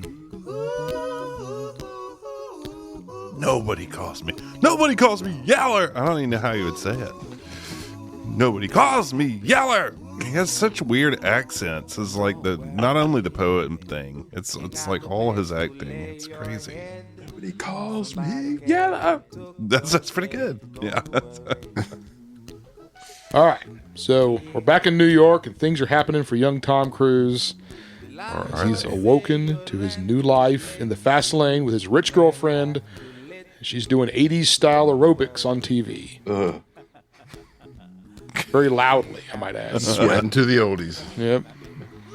She immediately starts bossing him around and pushing him aside and telling him to. And she's making hollow promises and just being downright awful to him. Like telling him what to wear, dressing him up like a little doll, a little ventriloquy figure. Is this when she tells him to go get some carrot juice? Yeah. Go make me a drink, bartender. I just remember he looked really young in that scene. Like, very young. Yeah, we've talked about him looking younger than Top Gun.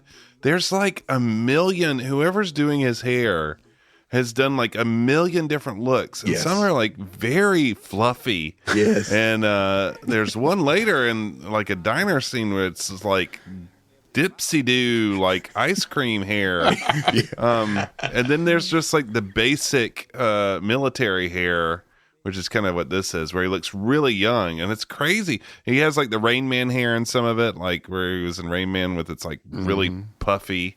So I don't know. It's interesting. Yeah, the helmet hair. Yeah. And then he has what's the one with him and Jack Nicholson? A Few Good Men. A Few Good Men. He has some Few Good Men hair. And then, you're right. There's one scene that comes up later where it looks like he was standing behind a jet engine that just took off.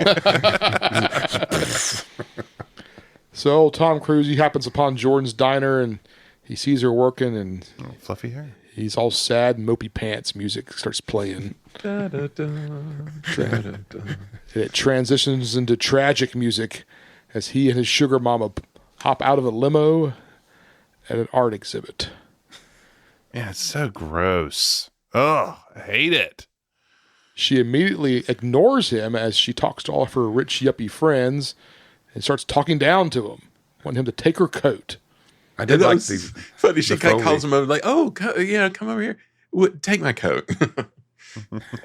I did like the Foley of the limo drivers and the taxi guys. Yeah, you limo drivers think you own the city. How am I supposed to get out? You limo drivers think you're the hot stuff. It's like that's a whole other. That's another movie. Yeah. So at the Yuppie Art Show, Tom Cruise is unimpressed with the art. So he meets the artist, and the artist immediately starts talking down to him and says she hasn't gotten him party broken yet. He says something too. He said like you'd say to a dog. He's like, "Heel boy" or something. Yeah, like he says "heel boy" to him, and then he's kind of like, "Can we leave?" Yeah, and I'd punch that guy too. Yeah, just so Tom Cruise starts antagonizing him and his calling his art crappy and says he's ugly. Yeah, you're ugly. You're ugly. Yeah. Uggo says what? So Robert the artist pushes him. Tom Cruise pushes him back and says, "You're ugly." That's right. So, that's right. Sorry, jumped the gun there. And Robert, the artist, takes a pop shot at Tom Cruise, and he comes up swinging, knocking Robert the artist into his work, and breaks Robert the artist's art all over the floor. It's like art from Beetlejuice. It's like Lydia's. It's like rusty old, or whoever's art in Beetlejuice.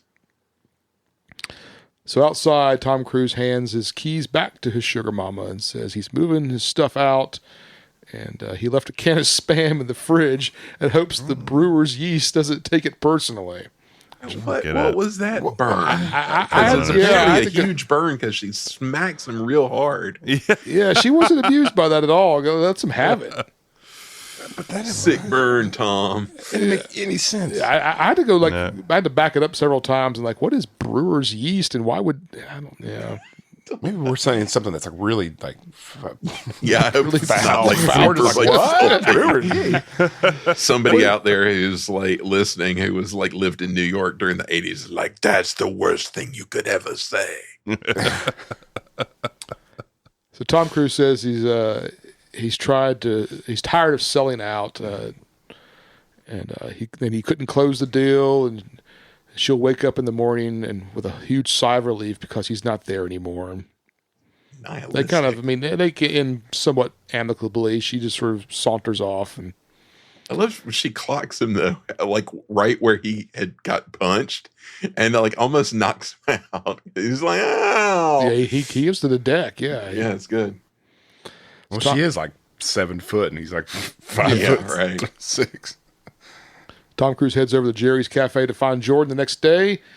Takes a seat and waits for her to come by. Again, another just a breath of fresh air. Mm-hmm. Jordan's having a busy day, and smooth talking Tom Cruise stops her and asks for the specials.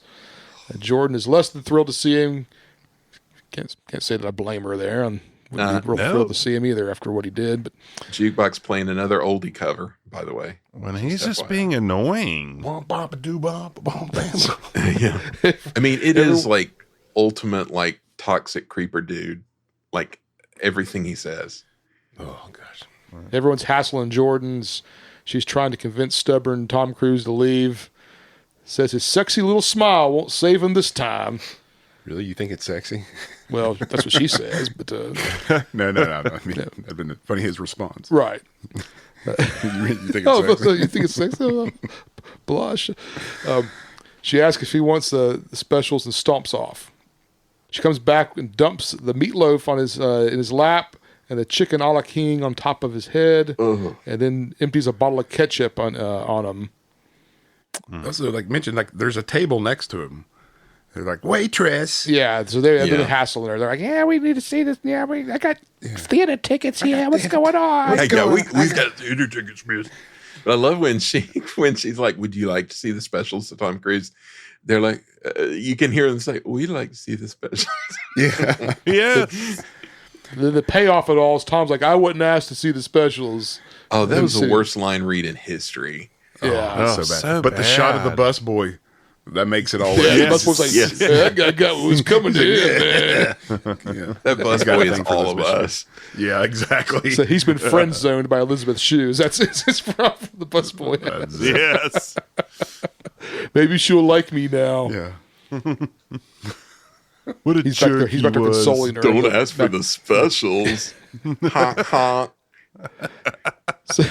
So outside, Tom Cruise is pretending to be blind, asking for spare change for his dry cleaning.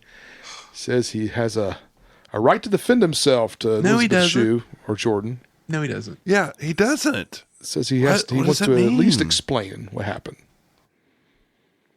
He somehow comes home with Jordan to a rather large loft apartment full of Jordan's artwork. Why is she letting him in her house? That's what I was wondering.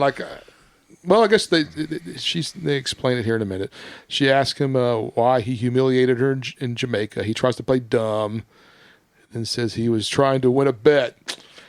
What a great excuse. Not a good explanation there, Tom Cruise. He double dog dared me. I had to. That's exactly what I have in my next note here. So, but you see, Doug called him out.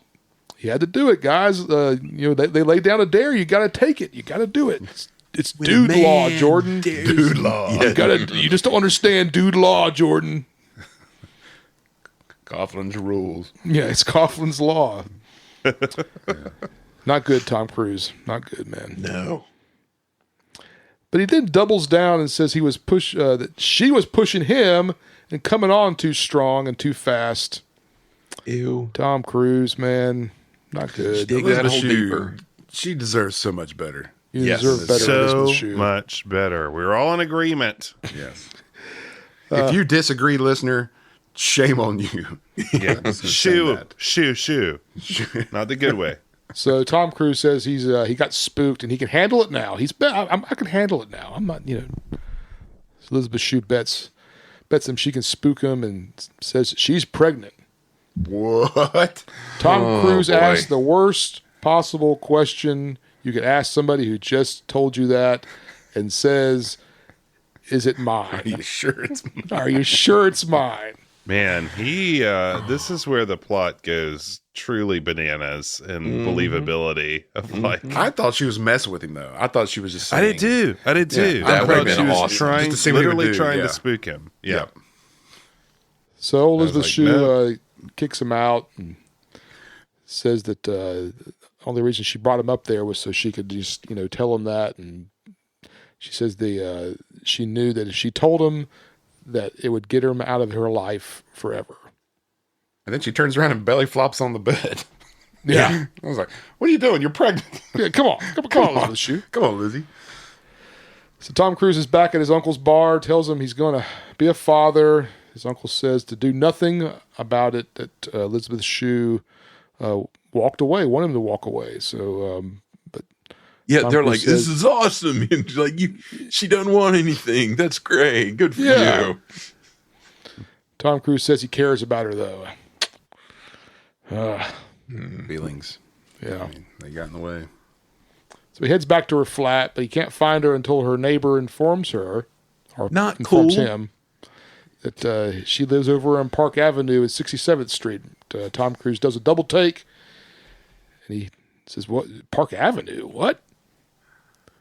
Heads on down. She has money. Heads What on a down to fun Park message Avenue. from the movie. I love her even more now.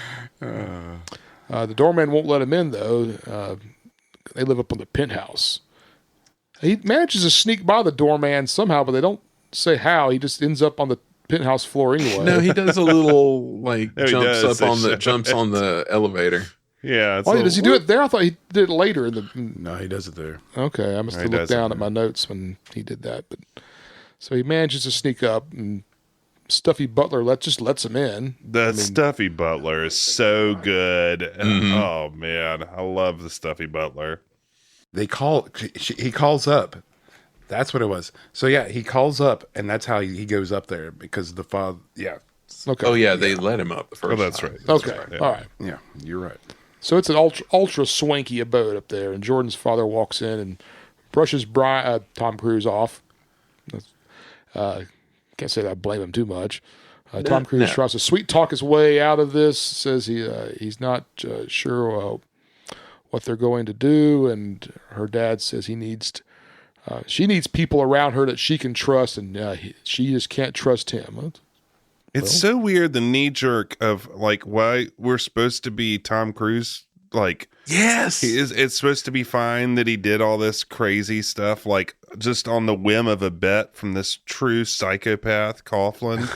Like, oh yeah, but the other guy, like Elisabeth Shue's dad, is really rich though, so we should just totally take Brian's side because he's better than the other guy. Yeah, it's insane that the movie at this point's viewpoint is this is such a like romantic fighting against the machine for your true love, and we should side with Brian. And there's no middle ground. There's no development of that before we're here, and it's supposed to be like, yeah, okay, this is what we're supposed to be rooting for.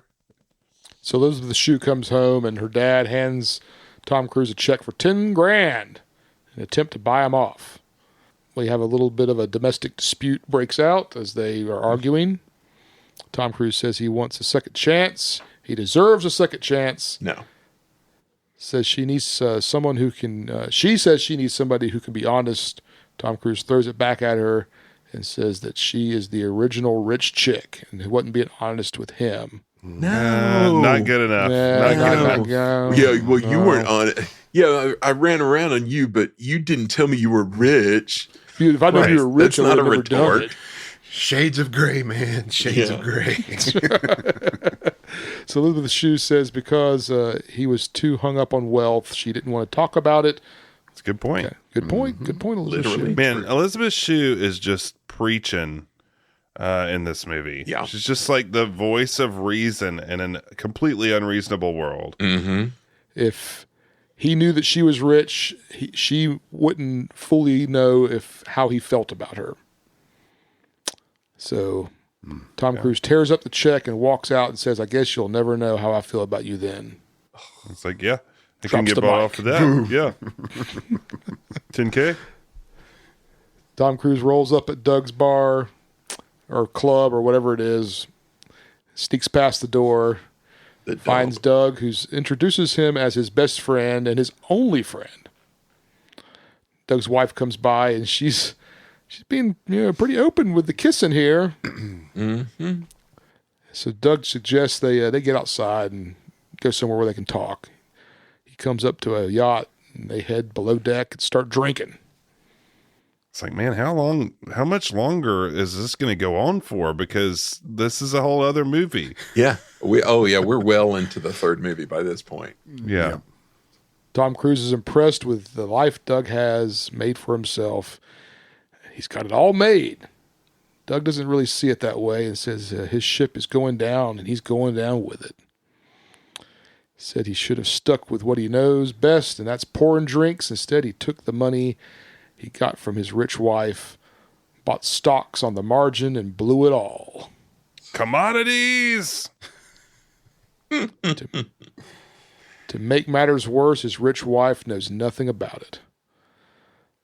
So Tom Cruise takes Doug's wife home as Doug is passed out on the yacht. Because they've been drinking the bottle of brandy that he brought. Yeah. She convinces Tom Cruise to take her up to her apartment so they can, quote unquote, talk about Doug's problems. Mm-hmm. She starts putting the moves on old Brian or Tom Cruise and goes in for the kiss. And then Tom Cruise finally snaps out of it. Says, But no. I love, it's so intoxicating for him to, make out with his old friends. He has a line here in a second, but he's just like, whoa, no. Yeah. It's It's like he's been Football drugged. practice. And he's Baseball. What? like the siren song.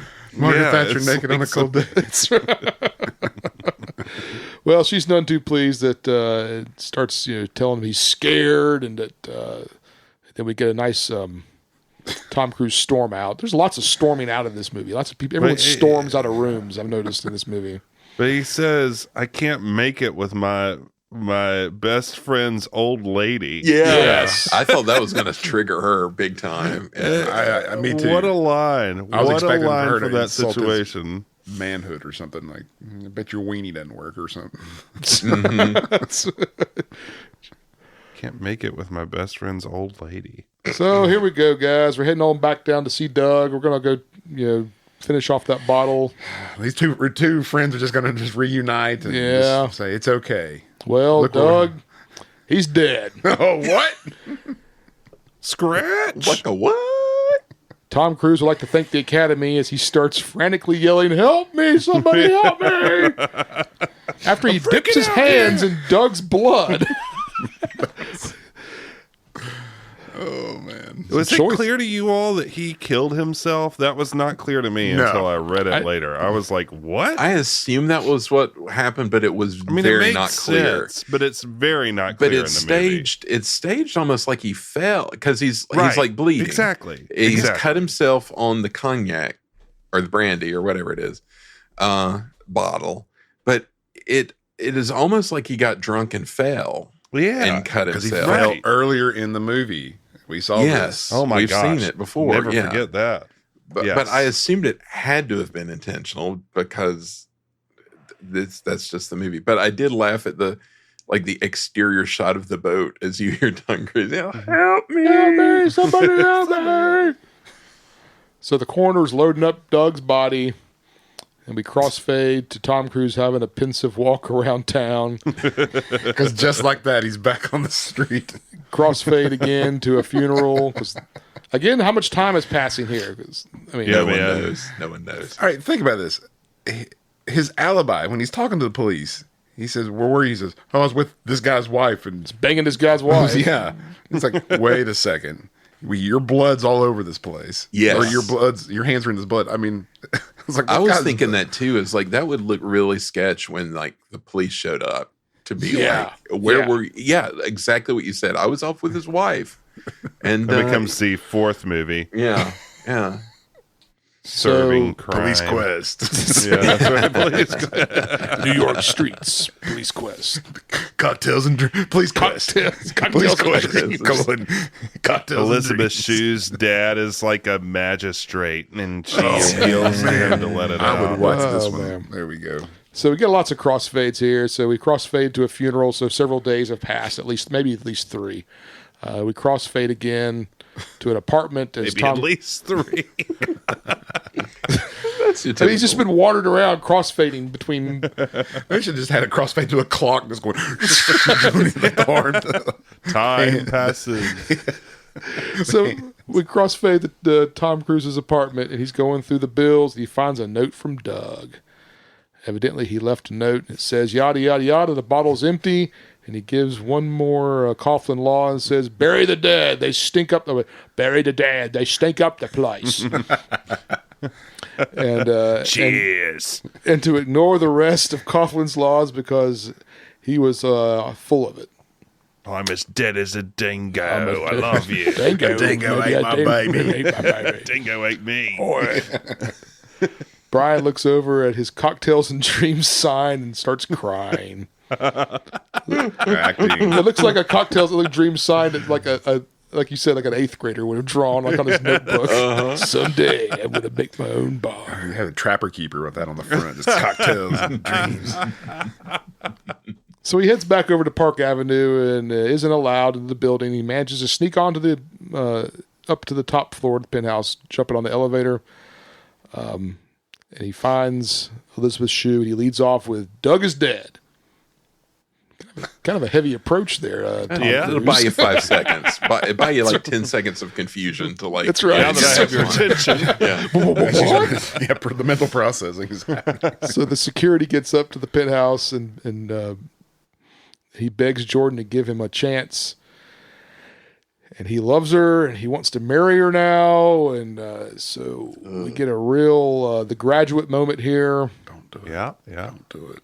Don't do Elisabeth Shue. Elisabeth Shue's He'd be dad. good. Oh, man, he'd be good Cruise would be great in the Graduate freakout church scene. Yes. Yeah. Ooh, He'd be really good at that. Yes, he would. That's a good call. Yeah. So, yeah, Elisabeth Shue's dad says he's cutting her off if she leaves. Some fisticuffs break out. Tom This Cruise is absurd. leaves This with is so Jordan. ridiculous. Like the butler guy like knocks her down. Yeah. She's pregnant, you son Hey, of a man, she's pregnant. That's like, I guess that's It's not Tom Cruise. really, it's become like the Romeo and Juliet here all of a sudden. Yeah. This didn't have to happen. This is what I remember. I remember this scene so vividly. Really? I can't imagine like it has trying to, to like because- retcon the rest of the movie in your mind Well, it has based to on be like what because- this final scene was. Maybe it was like taped over, and this was like something that left the end left over. But I was like, "What in the world?" Yeah, what happened here? So, as Elisabeth Shue walks away from the money, her dad says, "You're on your own." We cut to a bar where Tom Cruise and Elisabeth Shue are celebrating getting married. They're really cutting it up and cutting a rug, and they're exchanging playful banter like, "I'm going to divorce you in 2 weeks." Pregnant in a smoky bar. Yeah. Yeah. We crossfade again. Lots of crossfading here in the third act to a bar called Cocktails and Dreams. And Tom Cruise is behind the bar, flipping bottles and impressing the clientele. And then they all start chanting, "We want a poem. We want a poem." Tom Cruise jumps up on the bar. Sounds more like rah, rah, rah. Yeah, I totally didn't pick up what they were saying. Yeah.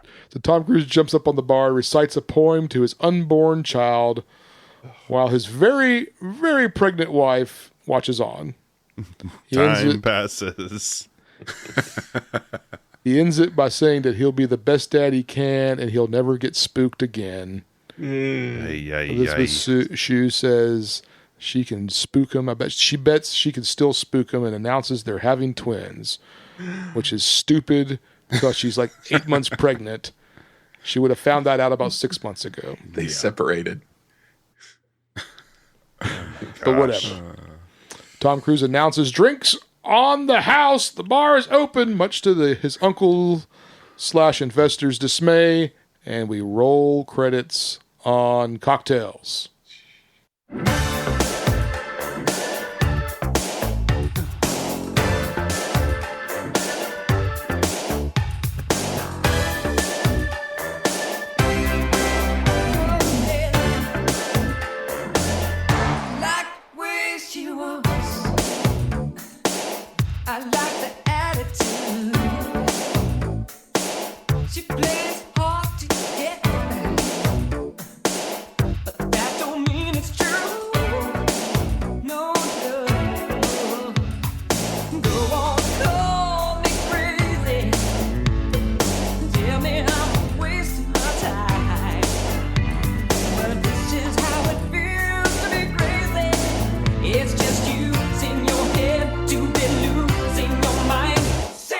Oh, you're gonna get so fat. I'm gonna divorce you. So we've talked about TGI Friday kind of being the Cocktails and Dreams. Was there? You mean like in what was it? Forrest Gump? They had the Bubba Gump, an actual restaurant. I'm surprised they didn't do a Cocktails and Dreams somewhere. Exactly. I was wondering if there was something like that came like out. Today, they'd have like a pop up somewhere. Yeah, for sure. Yeah, definitely. I was also thinking, if they remade this, do you think they would use Alexandria Ocasio-Cortez since she was a bartender? Oh, wow. She could have a cameo for sure. Yeah, absolutely. That'd be nice. I wonder if she knew how to flip. Ask her. That's a good question. Yeah. Did you flip? Oh, what a movie. That is, I was just not expecting. What a movie. I just wasn't expecting it. Yeah, what a movies. Totally. Yeah, that was not a film. That was a movie. For sure. Although slightly filmy. Yeah.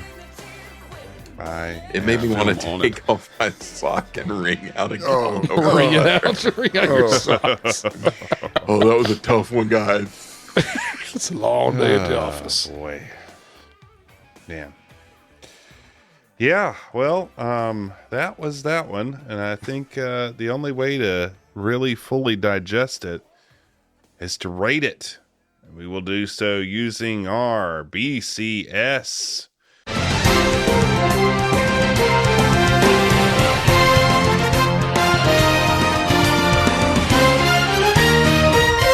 Hello, I'm Michael Eisner, head of Walt Disney.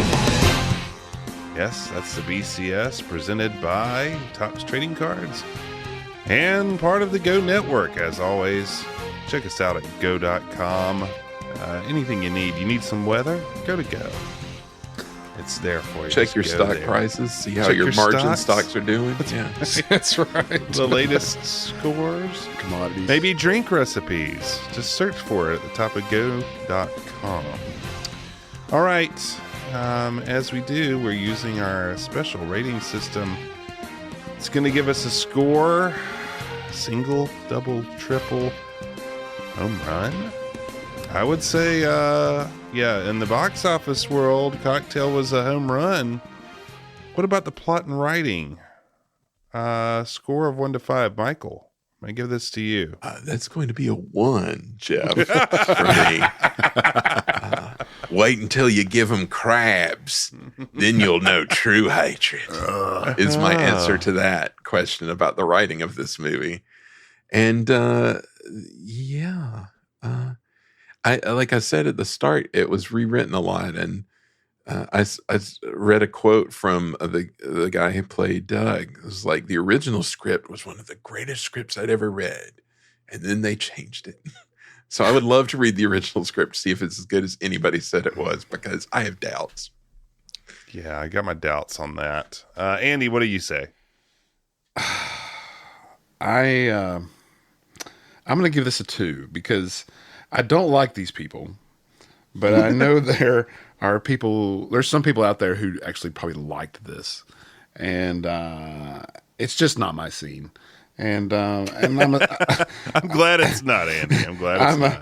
I'm also a sucker for the do the right thing in the end against, the dad's wishes. I don't know. There's something about that always just kind of, I don't know. I think maybe it was just because that's what the movie. There was a lot of movies like that when we were growing up and seeing those. That brings it up to a 2 for me. I think I'm going to agree with you on a 2 just because of the sheer volume of stuff they squeezed into it. It's like, at least they're trying to do something. They're not being idle. It's absolutely ridiculous and deserves a 1, but I'm going to nudge it just slightly up to a 2. What about you, Robert? I'm going to say the same thing. It's going to be a low 2 for me as well. Okay, we're going to stay with you casting. Well, go ahead. I was just going to say, and it wasn't by running time, not a very long movie. No, which is like, it's like some kind of Doctor Who thing going on where they're cramming like 5 different regular sized movies into one just kind of short movie. I don't know how they do it with the time allotted. No. And all the wacky bar scenes. Yeah. All right, Robert. Casting and acting, that is. What do you think about the cast? What do you think about the acting? Well, the acting is bad. Mm-hmm. Elisabeth Shue is good. It's just a patron saint of the podcast. That's about it. I wonder if we can oh man, I wouldn't be able to talk if we got Elisabeth Shue. That might be an awkward interview. So, cocktail, huh? What was that like? What was Tom Cruise like? You seem nice. I'm going to give it a 2 for Elisabeth Shue only. 2 for Shue. All right. Andy, what about you? Kelly Lynch was awful. Tom Cruise was brutal. When he tries to act, when Tom Cruise tries to act, that's the worst. Mm-hmm. It is so bad. Mm-hmm. There are Tom Cruise movies that I genuinely like, and yes, but it's not when he's trying to like act, and he's like it's action movie. Tom Cruise is enjoyable most of the time. I feel, or even like some of maybe not as actiony stuff, but he was okay in Jerry Maguire. I liked him, but this one he is not quite the actor that he later becomes. So I didn't like him. Of course. Elisabeth Shue, as we've said, is a breath of fresh air. Brian Brown, he was creepy. I think casting him, I thought he was cast well. I didn't like his character, but I thought he was a good. Yeah, I'll go along with that. He played the role, but it's not enough to do much for me. So I'm going to go with a 2. Okay, Michael, what about you? I thought the same thing about Brian Brown in that, like, he was really good at doing a horrible thing. Yes. It was like he was good. He was well cast for that role and does exactly what it asked him to do. It's just what they were asking him to do was so gross. But I was going to say 2 for Shue, exactly the same. So yeah, 2 for Shue. Well, I say 2 as well. 2's across the board. I think. Just for the amount of time you get Tom Cruise acting, which is incredibly high percentage of the screen time in the movie, he is so annoying. Is like trying hard to act at this point in his career. It drives me up the wall. Everything is so overplayed and no like. And just like even like somebody who's supposed to be coasting on charm, it just comes off so smarmy. It's just so smarmy and gross. Yeah. All right, production value. We got an amazing soundtrack. We've got a location shot. I'm going to give this I'll give it a 3. It should be a little higher, but I just don't want to rate it higher than that. So 3 for me. Robert, what do you think? The soundtrack probably saved this movie because it was enormous, and it was. Shooting it. Using the TGI Friday's location. I'll give them a nod there. They didn't shoot inside it, but the exteriors were there, and I mean, New York City. They went to Jamaica. I went and looked at because I thought maybe they didn't shoot in Jamaica. That maybe they were trying to pass off like the Keys or something as Jamaica, but no, that was they went down to Jamaica and it's tax free, man. I want to give it I kind of want to give it a 4 for the soundtrack, but yeah, I'm gonna go for a 4. Soundtrack bumped it up to a 4 off of a 3. Okay, all right. Michael, what about you? I'll go a 3 on this one. The direction was really weird. Yeah. In some places and just really non-existent in others, but yeah, I mean, but they did the things they did okay, that you've all said. I agree with. Sometimes it felt like a TV movie, and then it Yes. would go like zoom back out into something bigger. Yeah. Andy? Yeah. I mean, I think I'd have to give it a 5 for the cell block. That's right. We didn't even talk about the cell block. That's right. But it was just so a cell block. I'm going to start there and then work my way backwards. No. But you're right. That was funny that you mentioned about the TV movie, because the way this thing starts with the bus and them chasing it down, it just had a weird, grimy kind of look to it to start with. Yes. Yeah. And where it ends up. But I agree completely about the soundtrack. That was such a huge thing, and being on location. So it's a 3 for me as well. All right. Entertainment value. Were you entertained, Andy?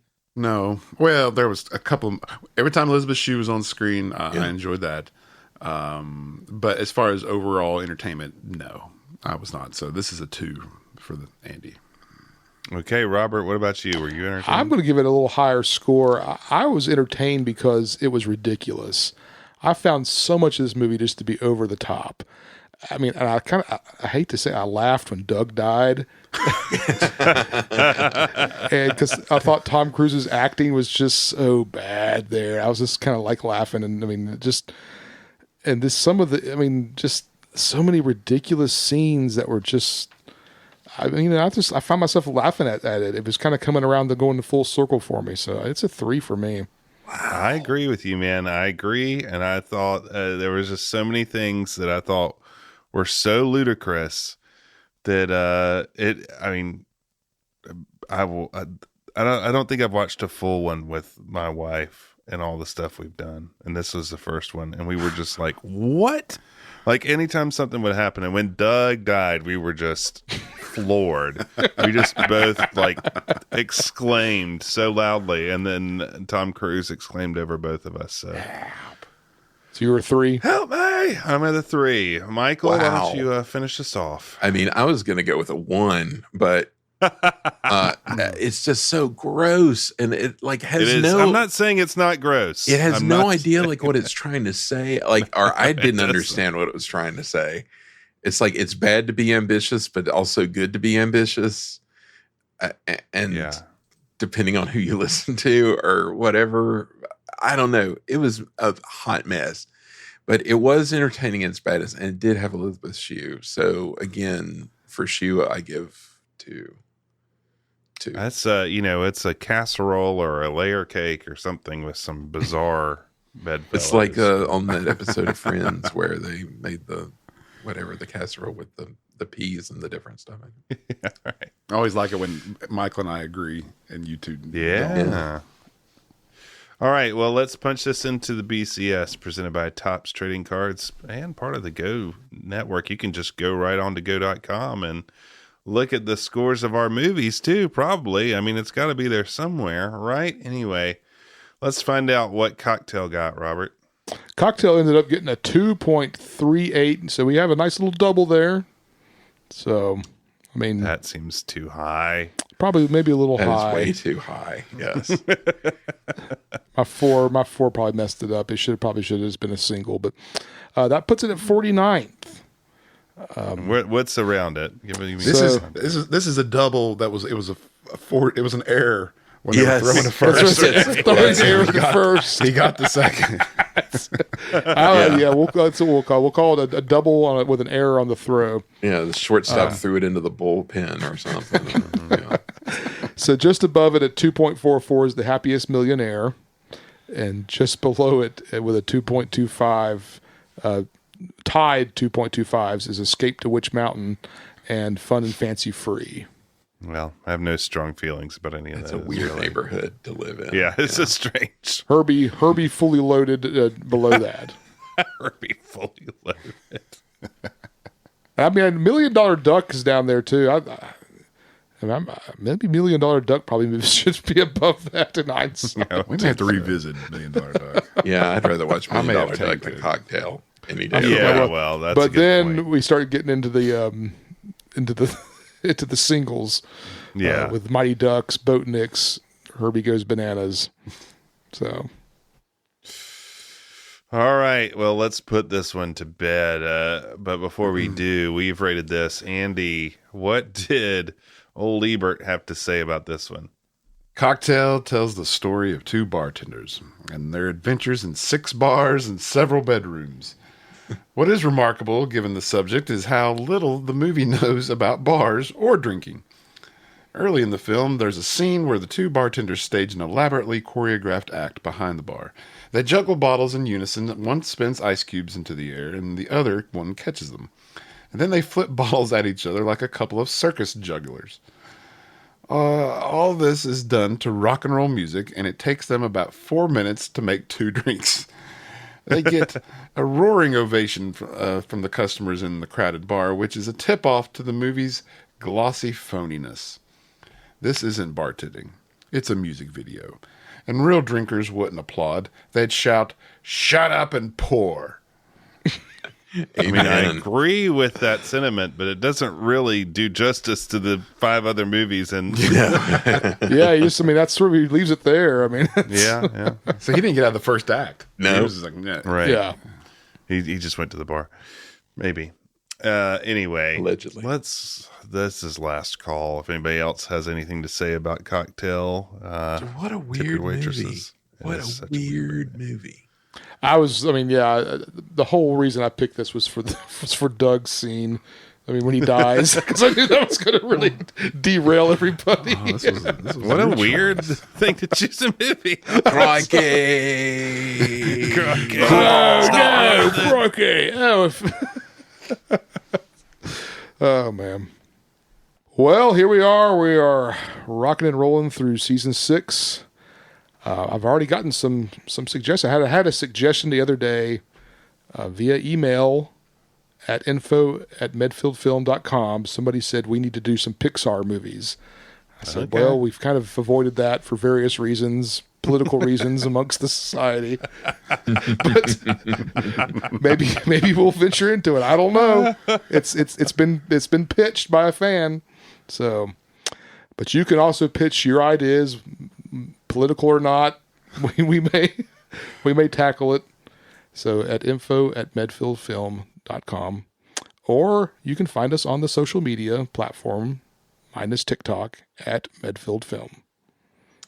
Thank you, Robert. And yeah, as it goes this season, we're not going to tell you what's coming up next. You're just going to have to stay tuned to see what's coming. But we know, and just you wait.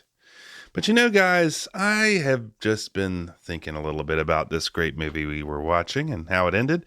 Somehow, something doesn't quite add up. I mean, how did Brian Flanagan get all that investment capital for his bar in the end? It doesn't quite make sense to me. I think it went a little something like this.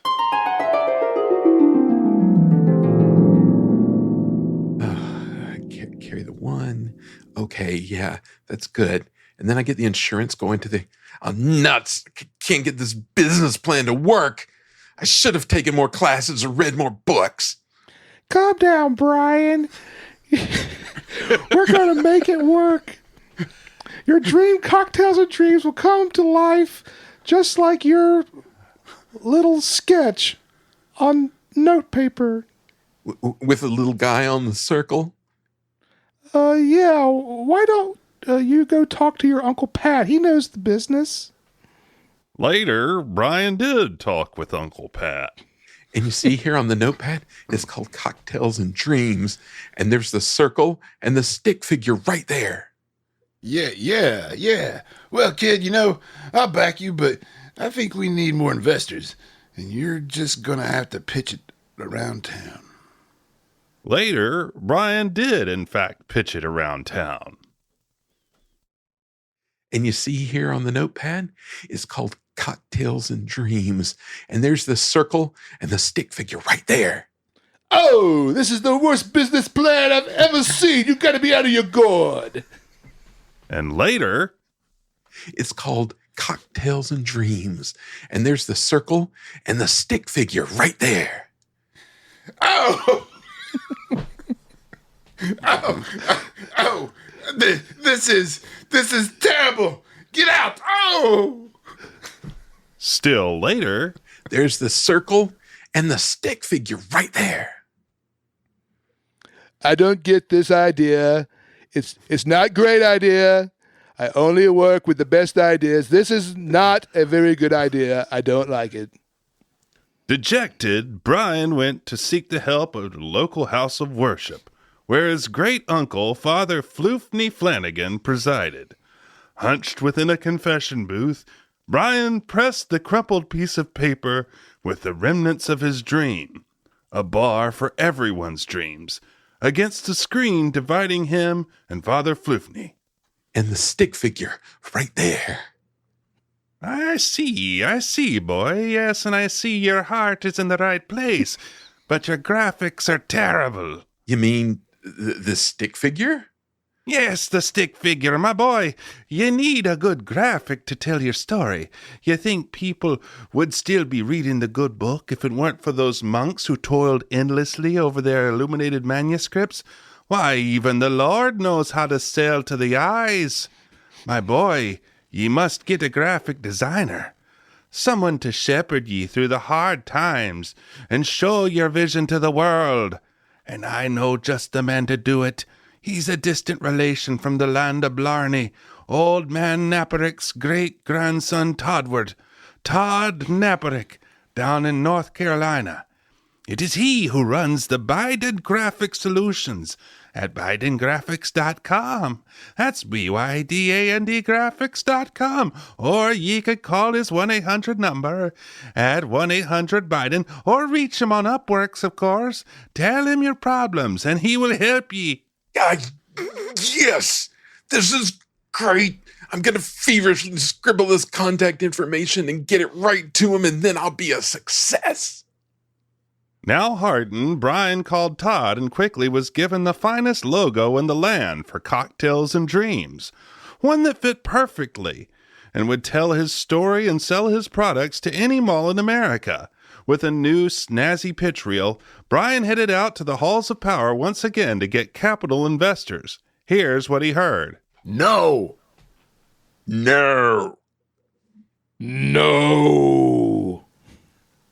Dejected, Brian wallowed in his home with Elisabeth Shue.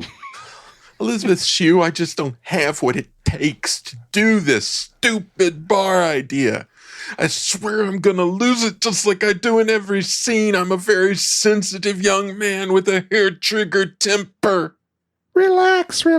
It's okay, Brian. It's okay. No one will give you money. I'll just call my father and get him to pay for everything. He's ridiculously wealthy. Great.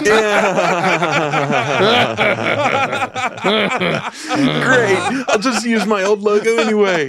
Take that, Floofney Flanagan and Todd Knaperick.